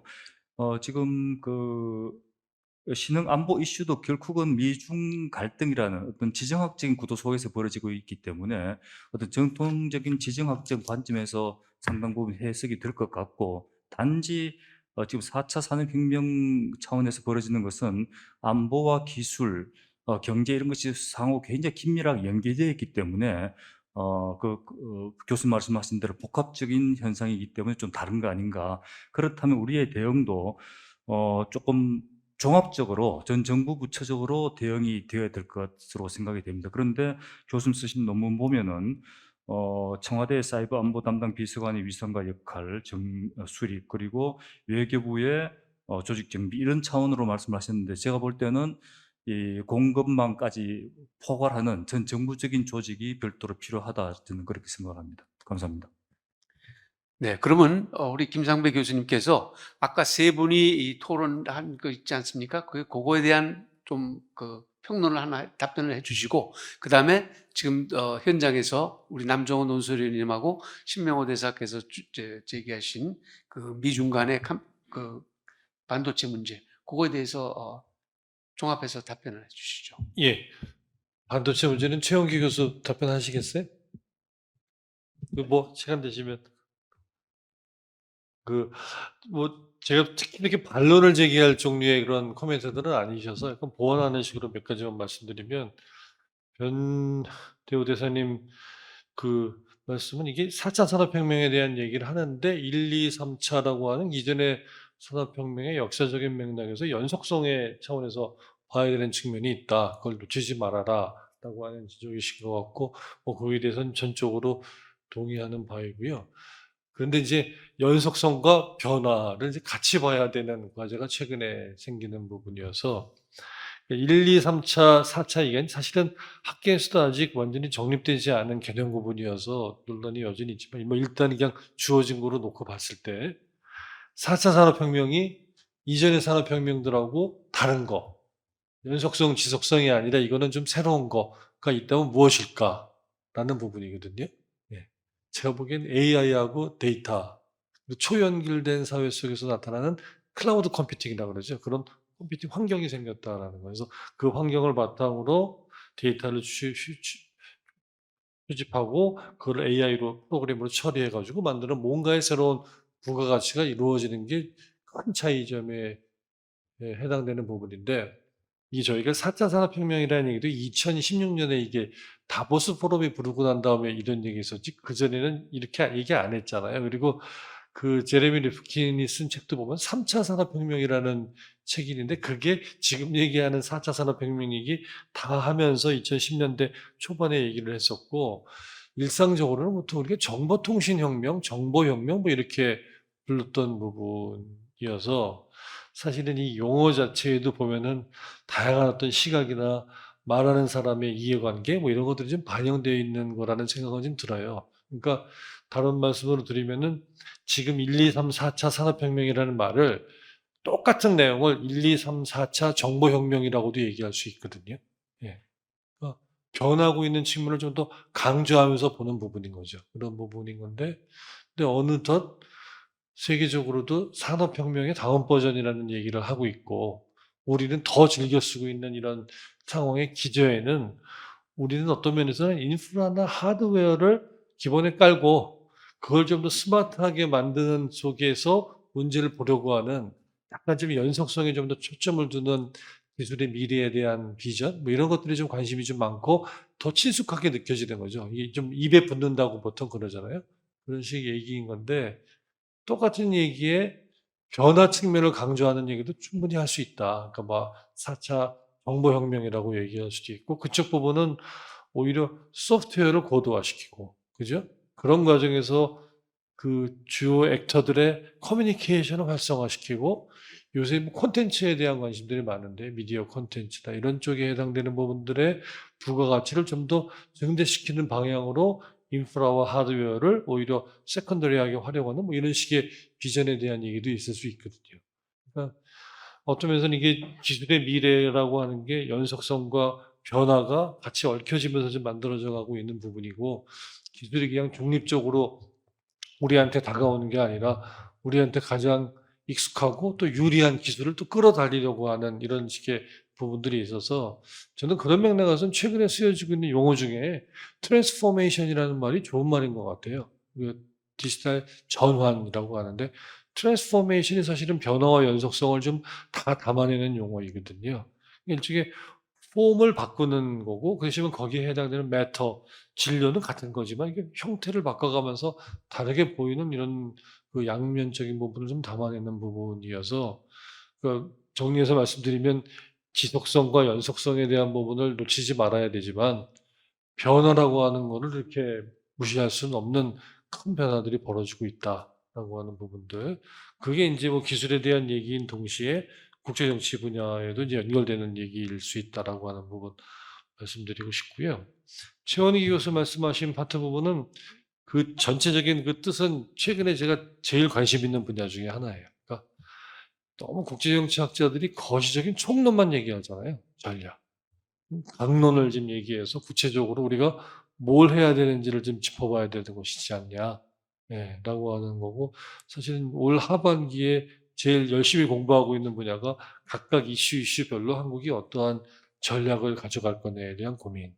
근데 여기서 하나 짚어야 되는 거는 전술을 고민하는 건 아니거든요. 국제정치학자들이 할 수 있는 거는 오히려 전략에 대한 얘기를 하는, 하지만 거시와 미시를 동시에 품는 전략이어야 되겠죠. 그런 부분에 대한 고민들을 좀 할 필요가 있다라고 하는 거고, 이제 그런 얘기를 아까 제가 시간이 없어서 자세히 말씀 못 드렸지만 한국의 전략이라는 맥락에서 지난 한 10년, 20년 동안 국내 국제정치학계에서 열심히 연구해온 주제 중에 하나가 이제 중경국 외교론인데, 이 중경국이라고 하는 거가 이제 용어에서부터 논란거리가 많이 있긴 하지만 그 세세한 용어의 적실성과 합당성 뭐 이런 문제를 넘어서서 우리 그 외교가 지향해야 되는 전반적인 방향성이라는 차원에서 중경국이라고 하는 거에 퇴보가는 의미가 있다라는 것이고, 그 중경국 외교를 한다고 할 경우에 아까 말씀드린 뭐 중개 외교일 수도 있겠고요. 또는 계속 말씀 나눈 게 뭐 한미 간의 협력이나 주변 국가들의 협력이라고 하는 양자 다자 협력이나 연대 외교에 대한 얘기 하잖아요.